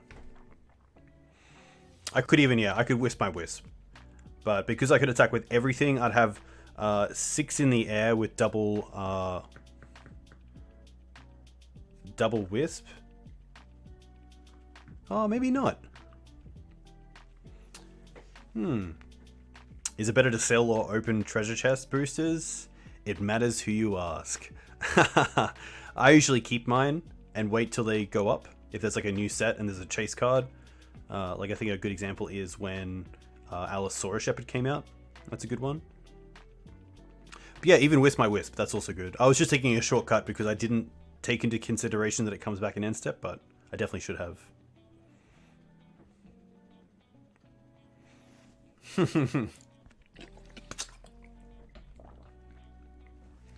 I'm not too sure what some of the best cards you can get in the treasure chests are. I know you can get full sets, which obviously are worth quite an amount, but I'm not sure what the best actual just cards you can get. I'm assuming Allosaurus Shepherd is still in there, and Force Negation. Okay. All right, let's see if we can open one here.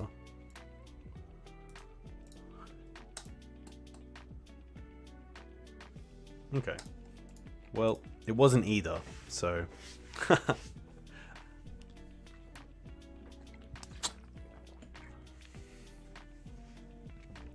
Gamble more?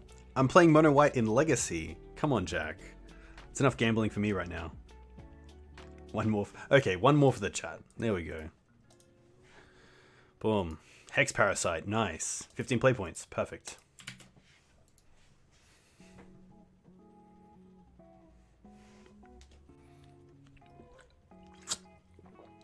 Hey, Steve. Welcome. Hex Parasite for the boys. Yeah, Hex Parasite is an interesting card.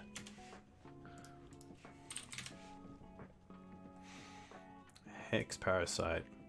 Remove up to X counters from target permanent. For each counter removed this way, Hex Parasite gets +1/+0 until end of turn. Pretty cool if you can do it for a Dark Depths. I assume there's a way to do it. I assume there's some sort of combo deck with it. Hey, Mika Gripper.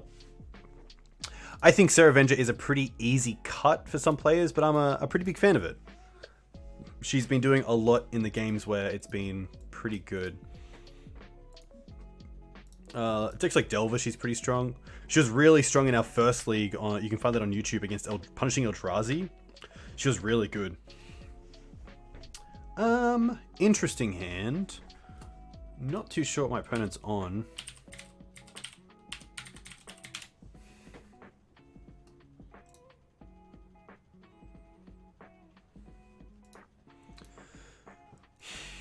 They've been on Delver in the past. Has a really nice mana base, which is nice. My opponent is keeping 7.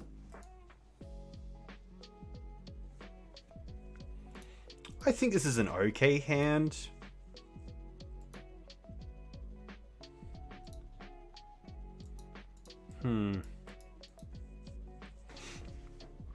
Interesting for sure. 3 planes is obviously quite nice because it just means we can cast pretty much anything we want without getting wastelanded. I'm going to see how this goes. I'm definitely mulling over it, so I might as well see how it goes, and if it doesn't work out, I know for next time.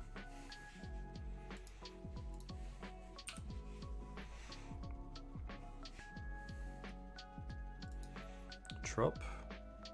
Ponder. Cool. Ooh, what does Ponder do? If Ponder shuffles, we are definitely wastelanding. They chose to shuffle. Okay. Okay. Here we go. Here we go. Get him.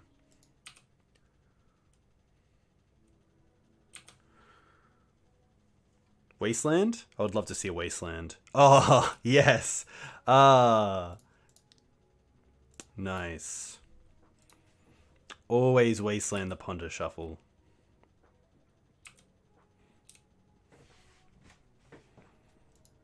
Putting up to 8 cards. It looks like they might have found a wasteland. Okay. That is more than fine. I think here I like deploying the second mum.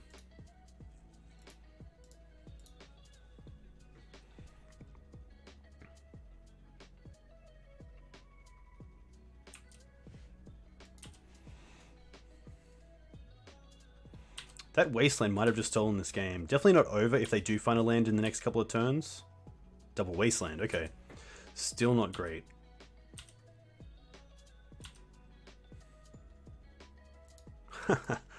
Okay.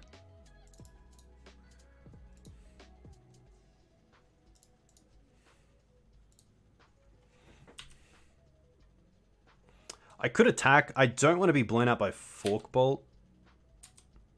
Which does leave me with a Mum and a Jide, but I'm pretty happy just to take this slow. I think we're in a fine enough position not to just be destroyed by some sort of comeback from my opponent, but at least we know what they're on, which is going to be Rug Delver. So I do like the Rest in Pieces, the Path, the Judgments.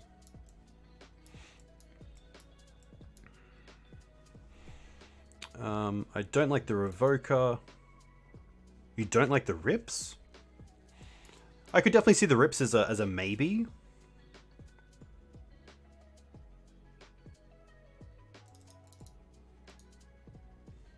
I could see a Thalia being cut.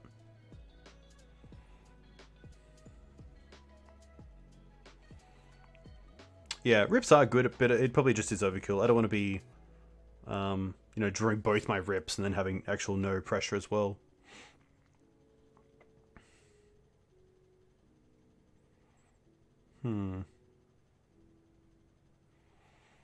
Might just be a Recruiter.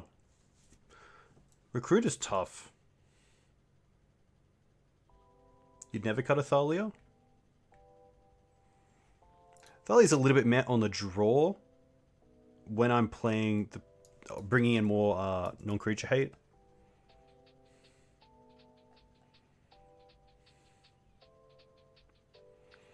Yeah, prelate's always interesting because obviously naming one is fantastic, but then if they have a Delver on board and you haven't found your swords yet, and then you want to cast a prelate, it can be a little bit awkward.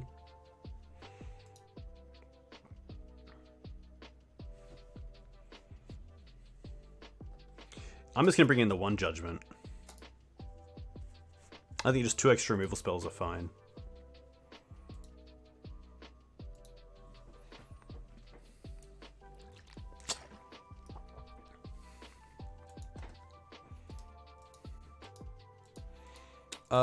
Yeah, it's a good hand. I'll keep this. Do you ever cut a vial? I usually don't. I really like just having the 4. I've definitely seen people cut them, but I just like making sure that I have one in my opening hand.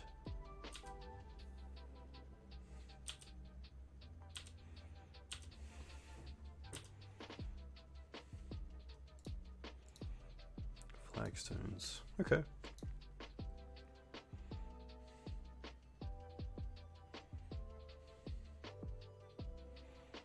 I do have answers to Delver, but they are pretty slow. So I could potentially Wasteland, but usually when they play a Delver, I'm a little less likely to Wasteland. But there's definitely one-landers where my opponent has looked at playing Delver instead of Ponder. But based on game 1, I believe if my opponent did have a Ponder and was only one lander, they would probably Ponder to try to find that second land. So I am happy to just go Plains into Vial here. I do want to get to Skyclave pretty quickly.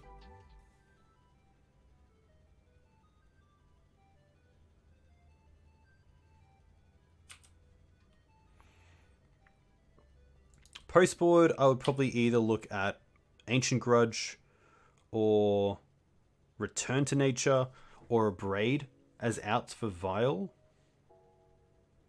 Probably a Braid.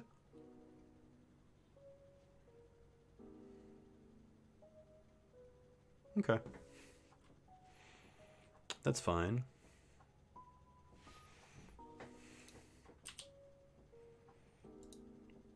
Now I'm pretty happy to Wasteland the Volk and then play... I'm going to actually Wasteland first so my opponent can't daze the Mum and just make me tap the Wasteland.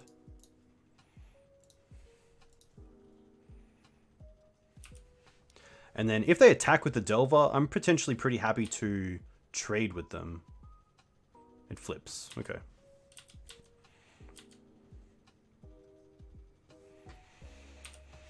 Might as well just 6 here. Oh, it looks like they don't have another land. Wow. Okay.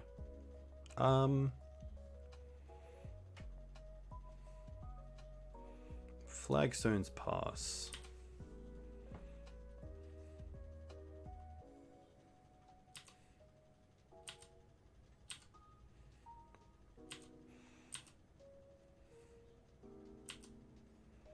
Pretty happy to go land Skyclave.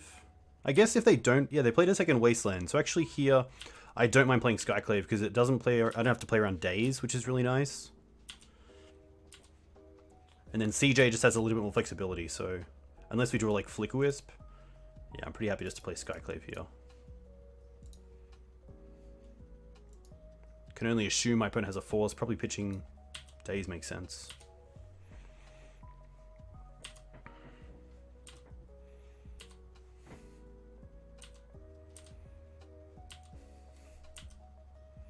Opponent only 1 drop away from something like Hooting Mandrills, which is pretty tough.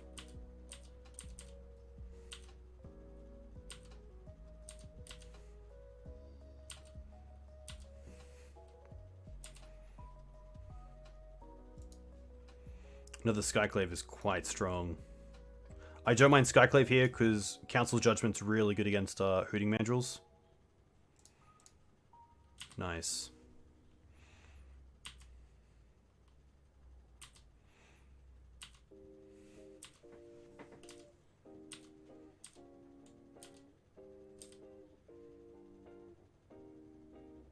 There's that Trop. Sorry, there's that Volk.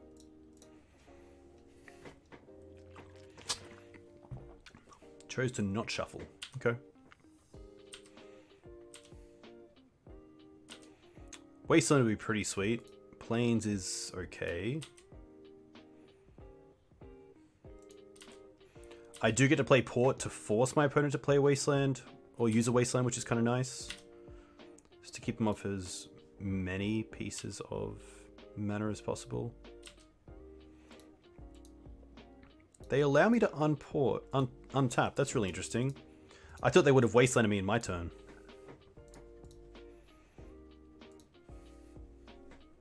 Just gonna brainstorm.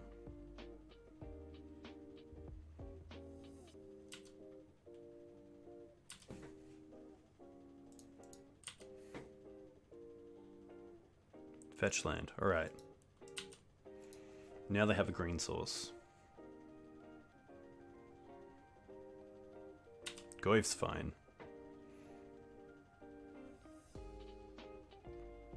Wasteland Port is fine.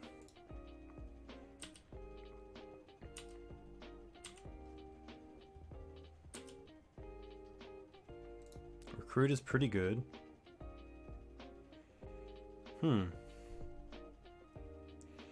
I definitely don't mind Recruiter for Jailer. That's pretty interesting. But I don't mind just using Council's Judgment here.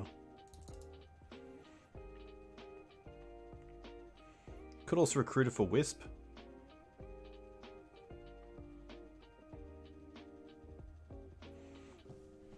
I'm also just at a life total that I have to consider something like Hooting Mandrills into multiple bolts.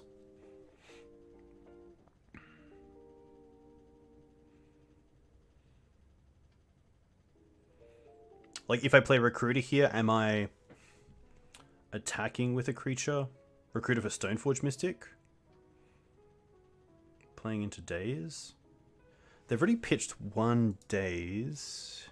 Hey, Freezy Peasy, thanks for the follow.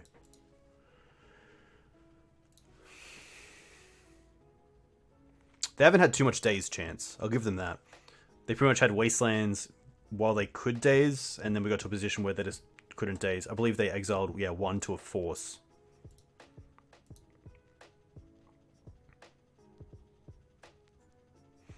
I think getting rid of Tarmogoyf is fine with Judgment.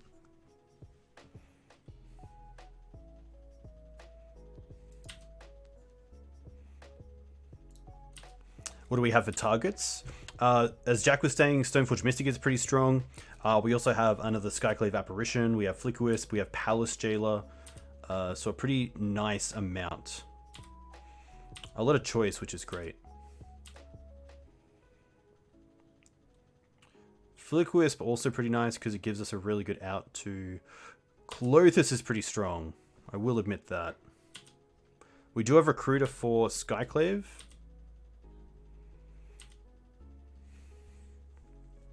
Port. Okay.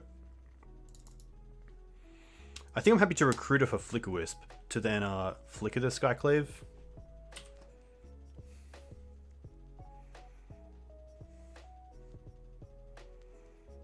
Recruiter for Stoneforge Mystic.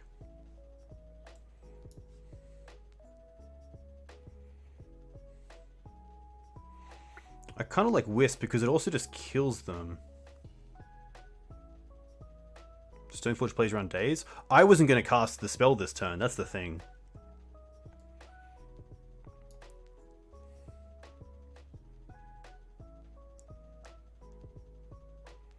"17 minutes. Heaps of time." Yeah, I was pretty happy to not play a spell this turn. I'm going to stick with my gut. Yeah. Stoneforge is pretty strong.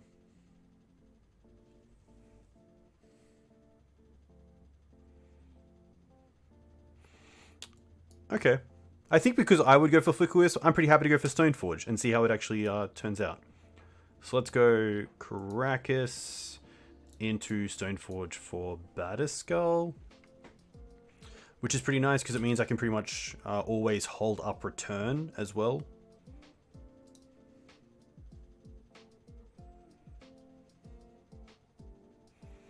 We could also equip it next turn, which is pretty cool.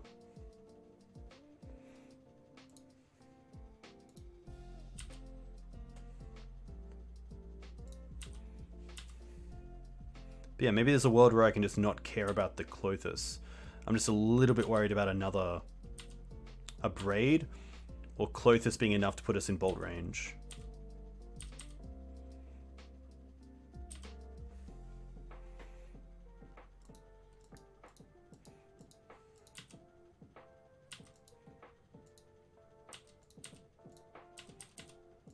Yeah, I think it's probably greedy here if I put it in an equip.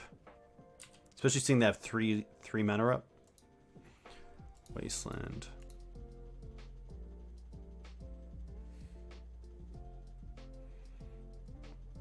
The big issue is just double bolt.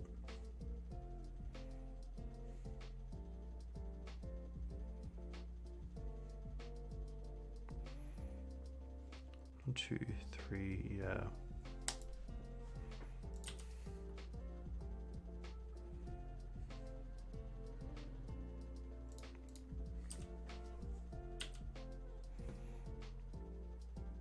Thankfully, the Wasteland isn't doing too much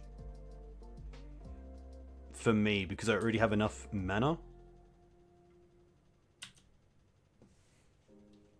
See what they do.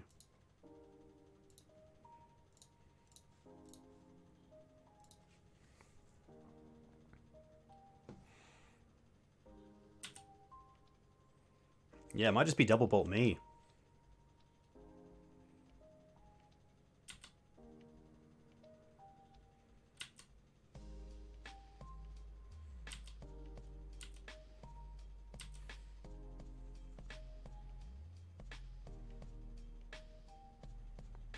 This definitely makes me feel like they have it because they probably wouldn't waste it seeing that I have the Batterskull.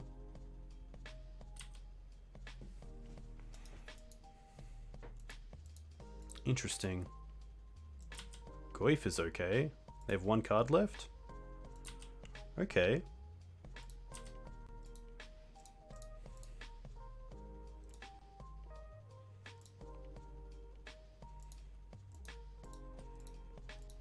They're going to fetch and response. Do they have Stifle? Or just do they have Bolt?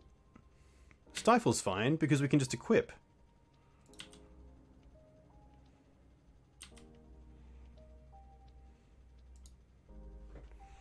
Interesting.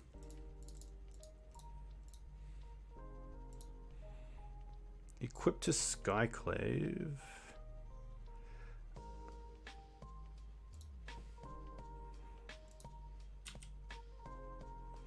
Definitely reds, yeah, definitely hit the red source. They do still have the Clothis for red, but we're in a really prime spot. They bolted me. Interesting. Now they're also in a position where Mother of Runes Pro just gets there.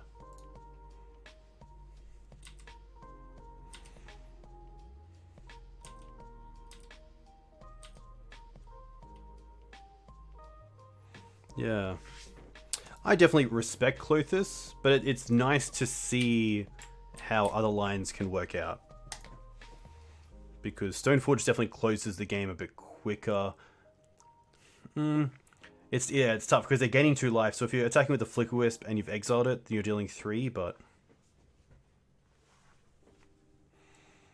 tough one. Very cool.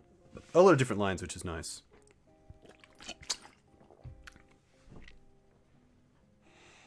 Yeah, Skyclave has definitely made it really good.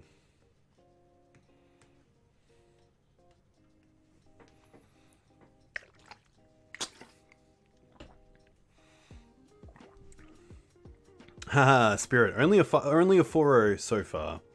Just got to play every game as it comes and hopefully finish on a high. Back-to-back 5-0s would be really cool, but obviously got to take each game of it as it comes. If you guys like this content, you can find me at YouTube. Link is in the description. I usually upload both my streams each week and also do YouTube exclusive content, including other D&T content, which you can find there. You can find all the deck lists in the video descriptions. All my videos have timestamps to the matches as well, so you can go forward and find ones you want. But thanks for being here. Thank you very much. Do I stream Cube? I've streamed it once. I'm not the greatest at Cube. I stopped streaming Cube. But, yeah. Hey, Rick. Welcome. I hope you're doing well. Lame? Yeah. Cube is pretty fun. How much for Cube stream? Jam some Highlander online this week? Yes. Yes, I will jam some Highlander online this week. 100%. What are you looking to play in the Mox tournament, Rick? Also, congratulations on the commentary over the weekend. That was really cool. You're a natural.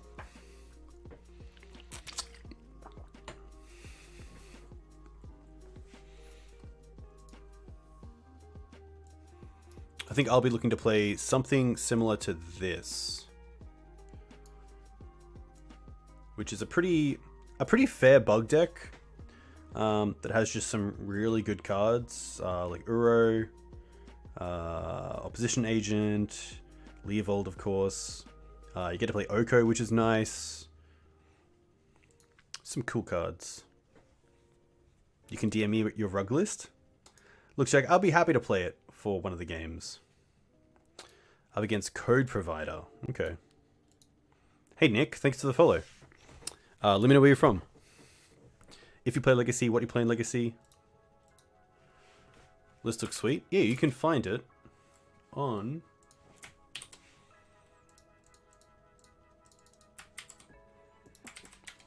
Moxfield. I do want to fit a Cling to Dust in the main deck. So, Rick, if you can see a spot for a Cling, I'd be more than happy to drop something. This is a really nice hand. I'll keep this. A lot of game against everything, which is nice. Yeah, Melbourne seems to have a lot of aggressive decks, which is interesting. You playing, I think Weather the Storm is becoming a bit of a thing up here. In Highlander.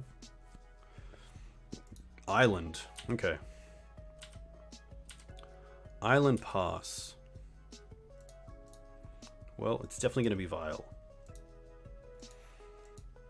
Mistcast. You'll need to, Ooh. Pitching Is It Charm? Perhaps this is going to be like a standstill deck. If they untap and standstill me, I'm not going to be unhappy, but that's a pretty good way to recover from Force of Will as well. Oh, Ancient Tomb? Yikes.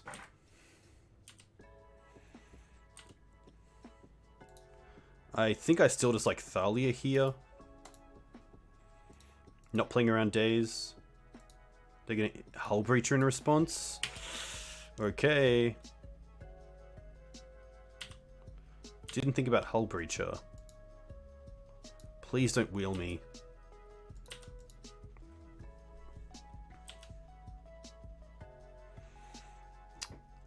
Do I have a stall? Interesting. Oh, they're playing Blood Moon. Okay.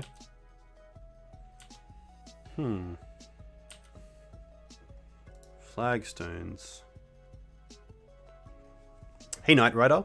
I believe what happens with my store is that the hoodies are made locally, so they'll actually source it locally and then send it to you. I assume it's around $10, but I think if you go all the way to your cart, it'll then show you how much it is to ship it from their location to you, which is good. Prelate on 4 is pretty interesting. I'm not too sure what this deck is. So it's got both Blood Moon and Hull Breacher. It's obviously some kind of Stompy deck. I think I really just want to hold up Swords to Plowshares for this Hull Breacher. So I think I don't want to play the Port, because if I play the Port and don't Port, it just shows that I have something. So I don't mind Flagstone's Pass. Is this C Stompy? Hey, Epic. I think you'll be pretty pleased when you type !tilt.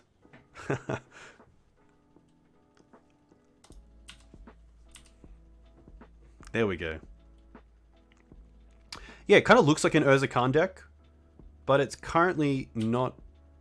It's playing the Blood Moon as well. The Blood Moon really got me. You have a Portal Sea Drake in your binder from your youth? Very cool. It's a cool card. Especially from Portal. What's the condition of it?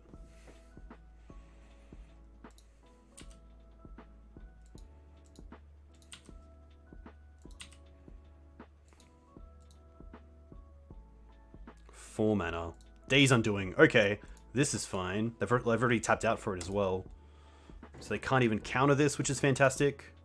We get a new hand. Okay. We can work with this. I think we're definitely wastelanding.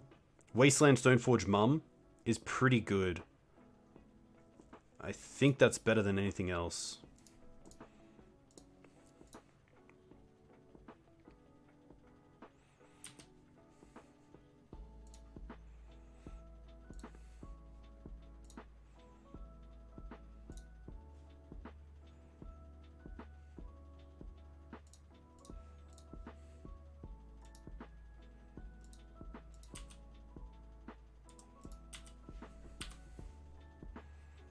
Sea Stompy was your main deck for years?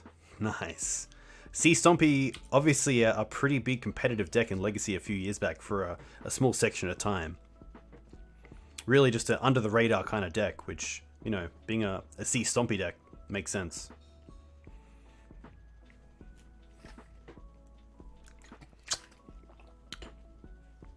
Ah, it was Pirate Stompy, Orange Shield.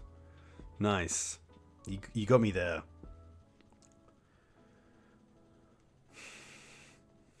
But yeah, Epic Eki is here, who is also an Australian Magic player. Does some really cool content. Is doing some really awesome things with the upcoming 7-Point Highlander tournament, which is a tournament that's being played on MTGO. It's free to enter. There is a Mox Emerald, an unlimited paper Mox Emerald for first place, which is huge. Second place is a Bayou. Third place, Alpha Bolts. Fourth place is an Alpha Bolt as well. And then I think it's Misty's for 5th to 8th, but very cool. If you want some information on that tournament, you can find it. I'm sure... What do they do? Play a land. Okay. Let me quickly make sense of this turn. I think I just want to...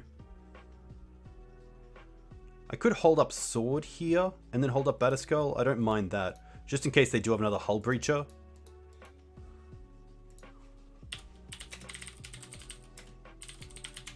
There we go. Thank you, Rick. That is the information there. I think it's fine here to hold up Swords and Batterskull than doing sort of Fire Knight shenanigans. But it's pretty tempting. Yeah, Jack, I should do that. I should put in a Mox emote message for the tournament.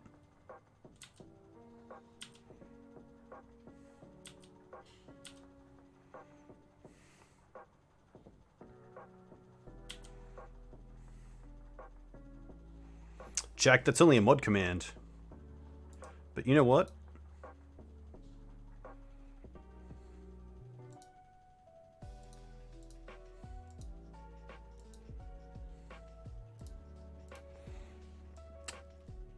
Too kind. Too kind, Jack.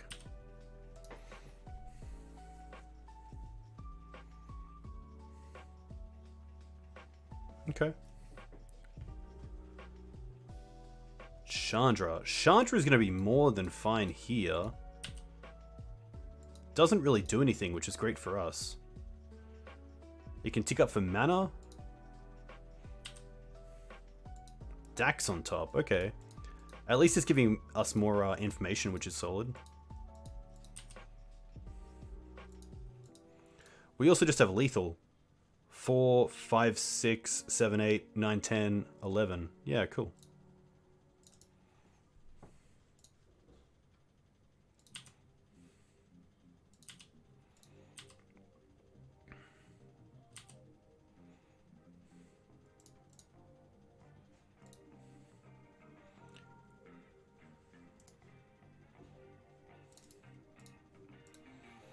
Two, 4, 6, 7, 11. Nice.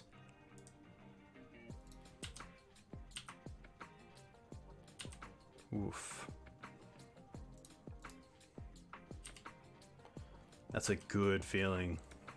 Nice. So this is an interesting deck. It looks like it's going to go all out on just turn 3 plays on hopefully turn 1 through Ancient Tombs and Chromoxes. Which is going to be interesting to play against. I like the extra path. The Canonists are interesting. I like the Paths and the Council's Judgments. That's a good start. I don't mind the extra prelate for 3, seeing Dak and also Days Undoing.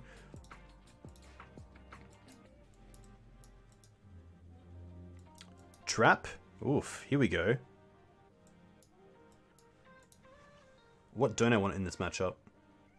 I probably want to lose some of my fair stuff, so like Serra Avenger. Spirit is probably still okay, especially with their Days Undoings. It's a way to get back at them. I could see myself cutting down a mum or two.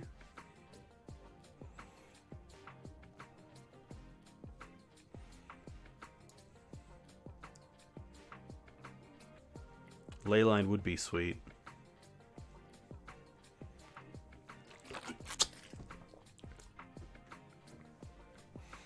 What do I want? I definitely want extra interaction with Hull Breacher. And I probably just want interaction with Planeswalkers. So I probably don't mind this. Let's see how this ends up. I don't think I need anything like Surgical or Mindbreak Trap or Canonist here. Yeah, it does look like their combo base is Hull Breacher. So things like Days Undoing, get a bunch of mana. So I just want to make sure I have answers for that. Let's see how this slides. Hopefully we see a bit more of the deck as well. And have a better understanding of what to do.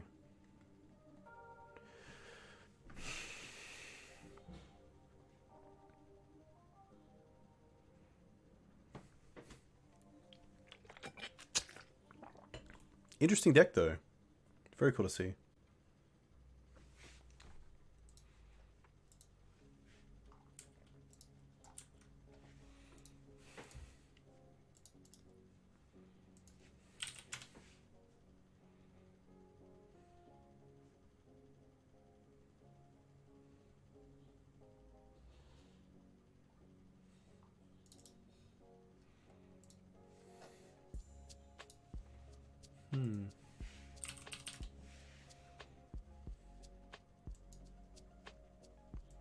Opponent having a good think about sideboarding.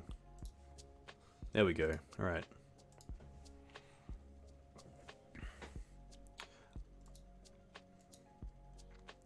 Jailer is interesting because if the game does get grindy, where we've both brought in some sort of interaction to play against each other, then the games can slow down a little bit. So having Palace Jailer is pretty nice, especially to make sure we can just keep drawing cards and hopefully drawing answers to what they're playing or applying pressure. But yeah, maybe Mum is better. I haven't seen the removal yet. This is probably a mulligan. I think it's just a little bit too slow with only Thalia as the live draw. I'll keep this, definitely. Keep this and bottom a Council's Judgment. I could bottom a Plains and keep double Judgment. That's actually pretty interesting because we already have double white, which is nice that they can't get.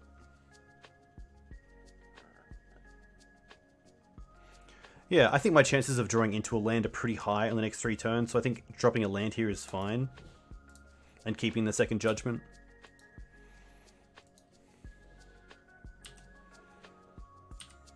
Vial would be really nice. I mean, Vial's also always a fantastic draw when you don't have it in hand, but not now. They do have Hull Breacher, but hopefully if I have Jailer out, I hope they don't have a Hull Breacher in play. Or if they do, I've either hit it and then hopefully got other removal to play around it. But Ash Barrens, interesting.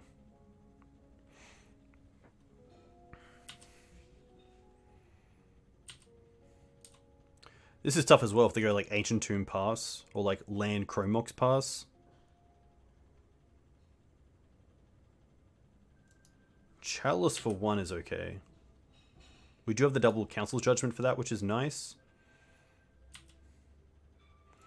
I'm not too sure what this is.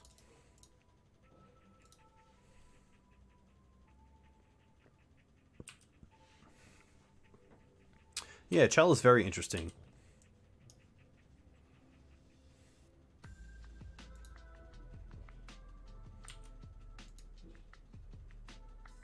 I guess this is pretty rough if they play Dak and tick up targeting me. But at least I get to draw into lands, hopefully. pass with mana up.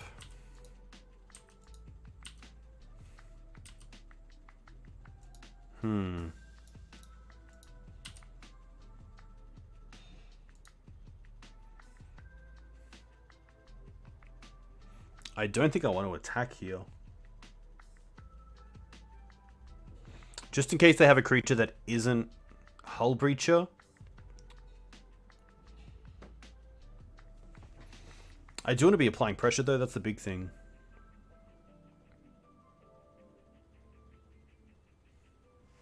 I am going to attack. Because if it's a Hull Breacher we trade, which is fine. But if it isn't, I get more information about what they're playing. And if I get through, then that's even better.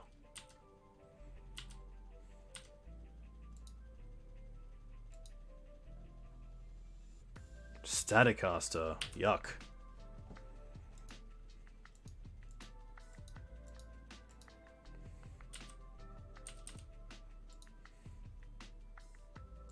Maybe I shouldn't have dropped that land.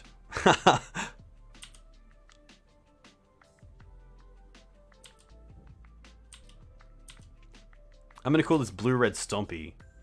Ugh. Yikes.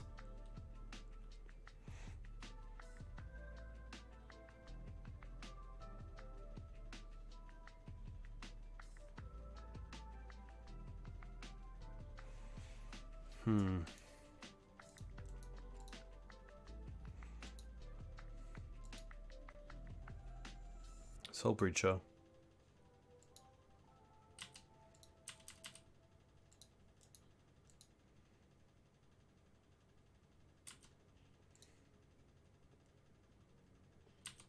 This is really rough.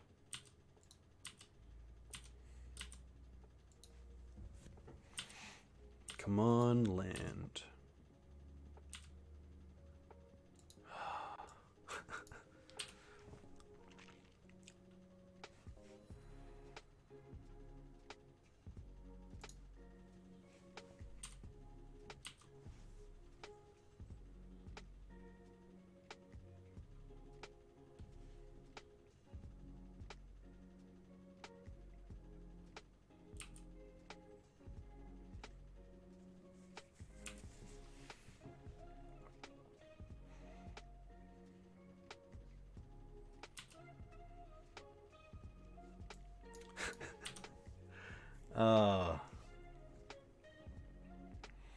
Definitely part of Magic.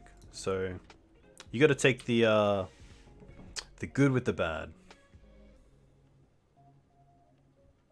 But opponent also to position just a hard cast Force of Will.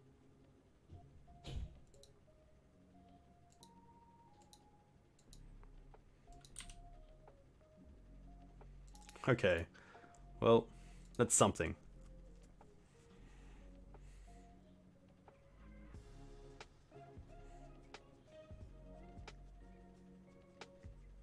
Hardcast Force.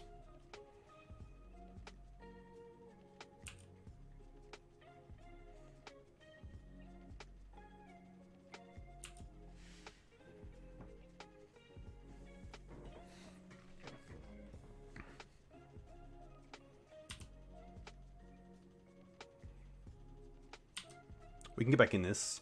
Oh my gosh. Oh my gosh. Sure, you can click me.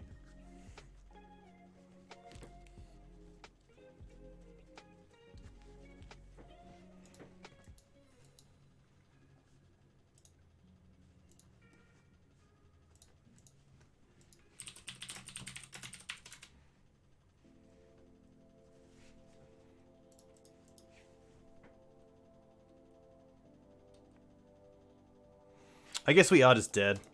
I should have just conceded, but that's fine. I don't. Yeah, they definitely know that we're bringing in Council's Judgment. I don't think I gave away any information that was incorrect. Do I want to change anything? I don't think I do. I'm pretty happy with where we are. The flash creatures definitely make Palace Jailer a little bit more susceptible to things.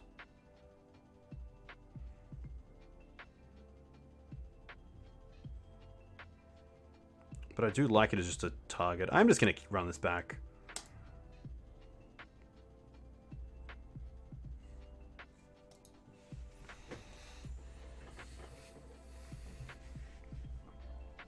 Definitely happens.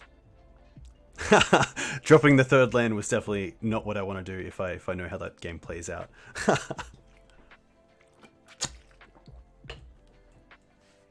But hey, we got a game 3 to win, so hopefully we can come back. Very cool deck from my opponent, though. I mean, seeing is the Staticaster is awesome.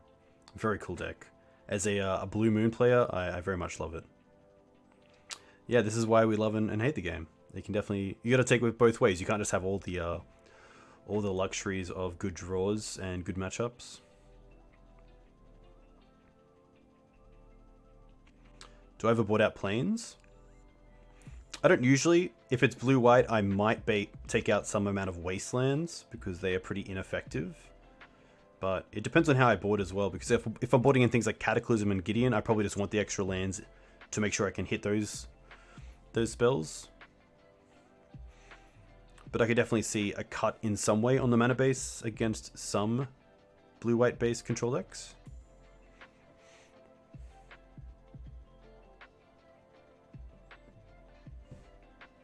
Yeah, I think if I was ever going to cut lands against anything, it would be wastelands against a monocolored deck like blue-white control.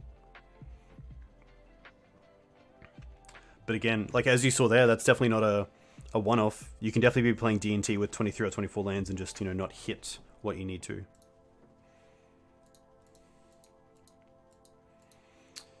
This is an interesting hand that I think it's just a little bit too fair for this matchup. I feel like this strategy of this hand is just something my opponent doesn't really have to care about, so I'm gonna mulligan this. Yikes, this is a 2-lander that isn't colored. Pretty happy to mull this. I do want to keep a hand that has some sort of play to it.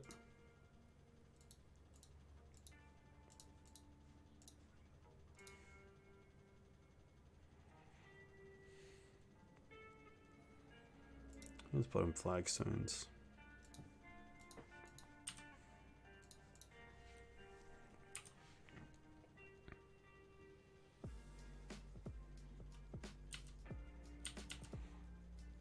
Yeah. Maybe I just don't have the patience for this 7.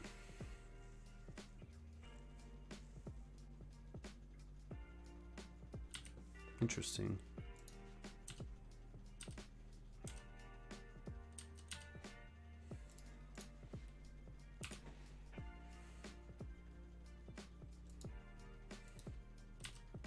I'd really love to see a Chalice here, just so I have something to play the Skyclave into.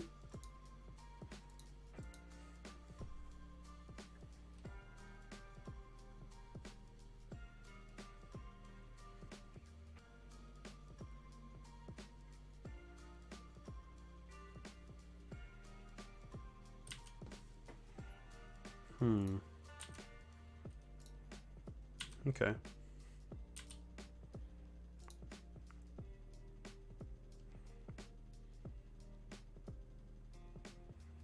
Opponent most likely holding up... Is it Charm?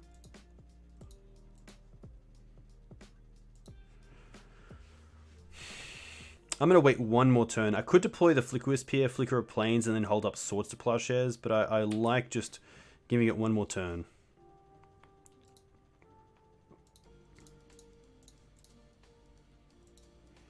Just to really try to get value, because especially on a 5-card hand, I do have to make sure I get value out of all my spells.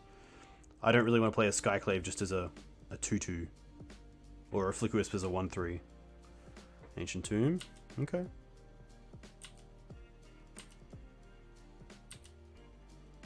Stoneforge is pretty fantastic.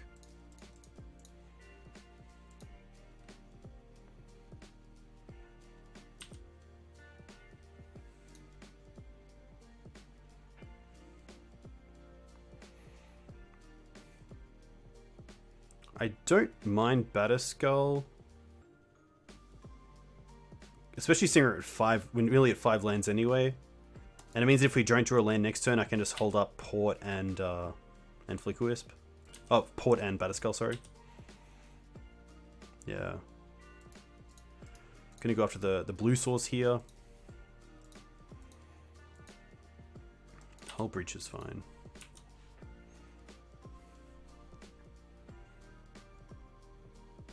Just don't have like Chrome Mox stuff. Ugh. Like double Chrome Mox would be the worst, or even like Ancient Tomb as well. Please be kind, opponent. Please be kind. Oh, they got Ancient Tomb. Oh my gosh.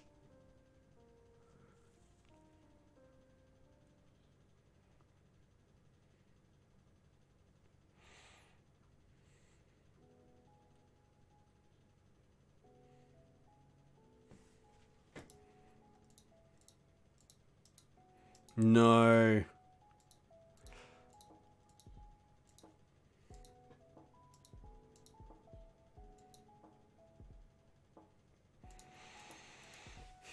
Rough.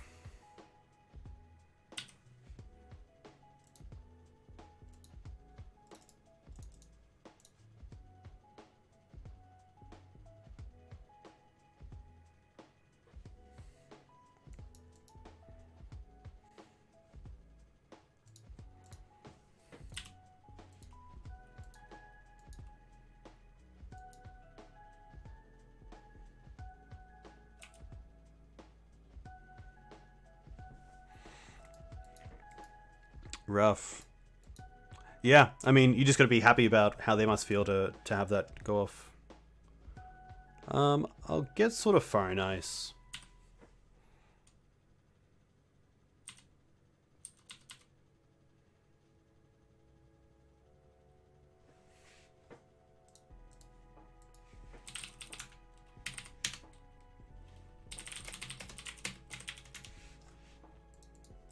Rough.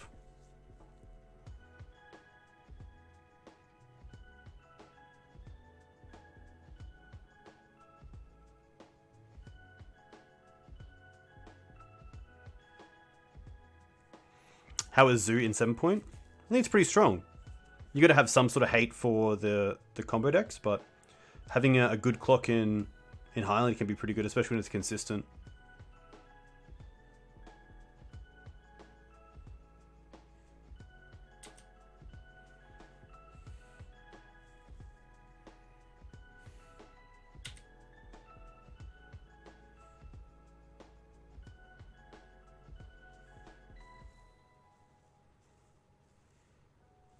Yeah. GG's. Rough. Other than that, pretty sweet league. Can't be too unhappy. That's probably a matchup where I would like the Deafening Silences over the Canonists, but I do like Canonists because... Decktech time. There we go. They come in against a few other things like Elves, which is seeing a bit of a resurgence. Although I wouldn't say D&T has a great game against Elves and should be siding for it. I still think Canonist is a fair game, which is cool. Orange Shield, you are more than welcome. A huge thank you for coming in and watching. Enjoy work. Hope you have a nice week ahead. I still really like the list. Maybe there's a world where Serra could be dropped for another spirit, but I just really like Serra and what she does, which is pretty cool. Hey Spoon, thanks for the follow. Do you ever play Delver? I do have Delver in paper, and I did play it the other week with The Jig Is Always Up. You can find that on my YouTube channel. I think it's probably a month old, which is pretty good. Whew. But yeah, the list was pretty solid. There wasn't any time where I really wanted something more than anything else. There's definitely little things like maybe a second path over the extra Council's Judgment, or making more room for other things other than Serra Avenger, but... Quandrix's Apprentice. Yeah, I thought this list was pretty sweet. And it's nice to, I guess, be 9-1 with the list, which is pretty cool. But yeah, D&T is just a sweet deck to play, so hopefully I'll be back on it soon. I'm going to quickly see who else is playing Legacy. If you want to find me on YouTube, you can find me here. If you want to find me on Twitter, there's my Twitter page. Mopanda is playing.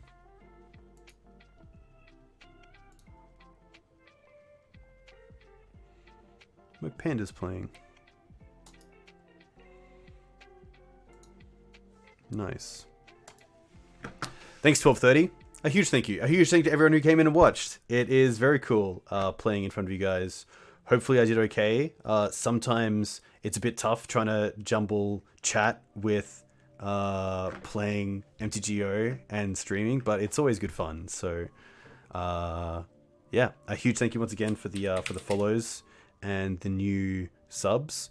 I'm pretty close to finishing off a new piece of content with Ali, who recently was in the Channel Fireball video for Maverick vs. Lands with a Maverick vs. Lands matchup piece, which should be really good. So that should be on the Green Sun Zenith this week. And then also a month through Maverick looking at March results and some of the new stuff that's coming out, which is really cool. So that should be pretty fun. Yeah, that's about it. I'm going to quickly send you guys over to MoPanda. A huge thank you once again. Enjoy your weeks ahead. I'll be back on Thursday night with Maverick, which will be pretty fun. So hopefully I will see you there. Enjoy your weeks, and I'll chat to you soon. Cheers.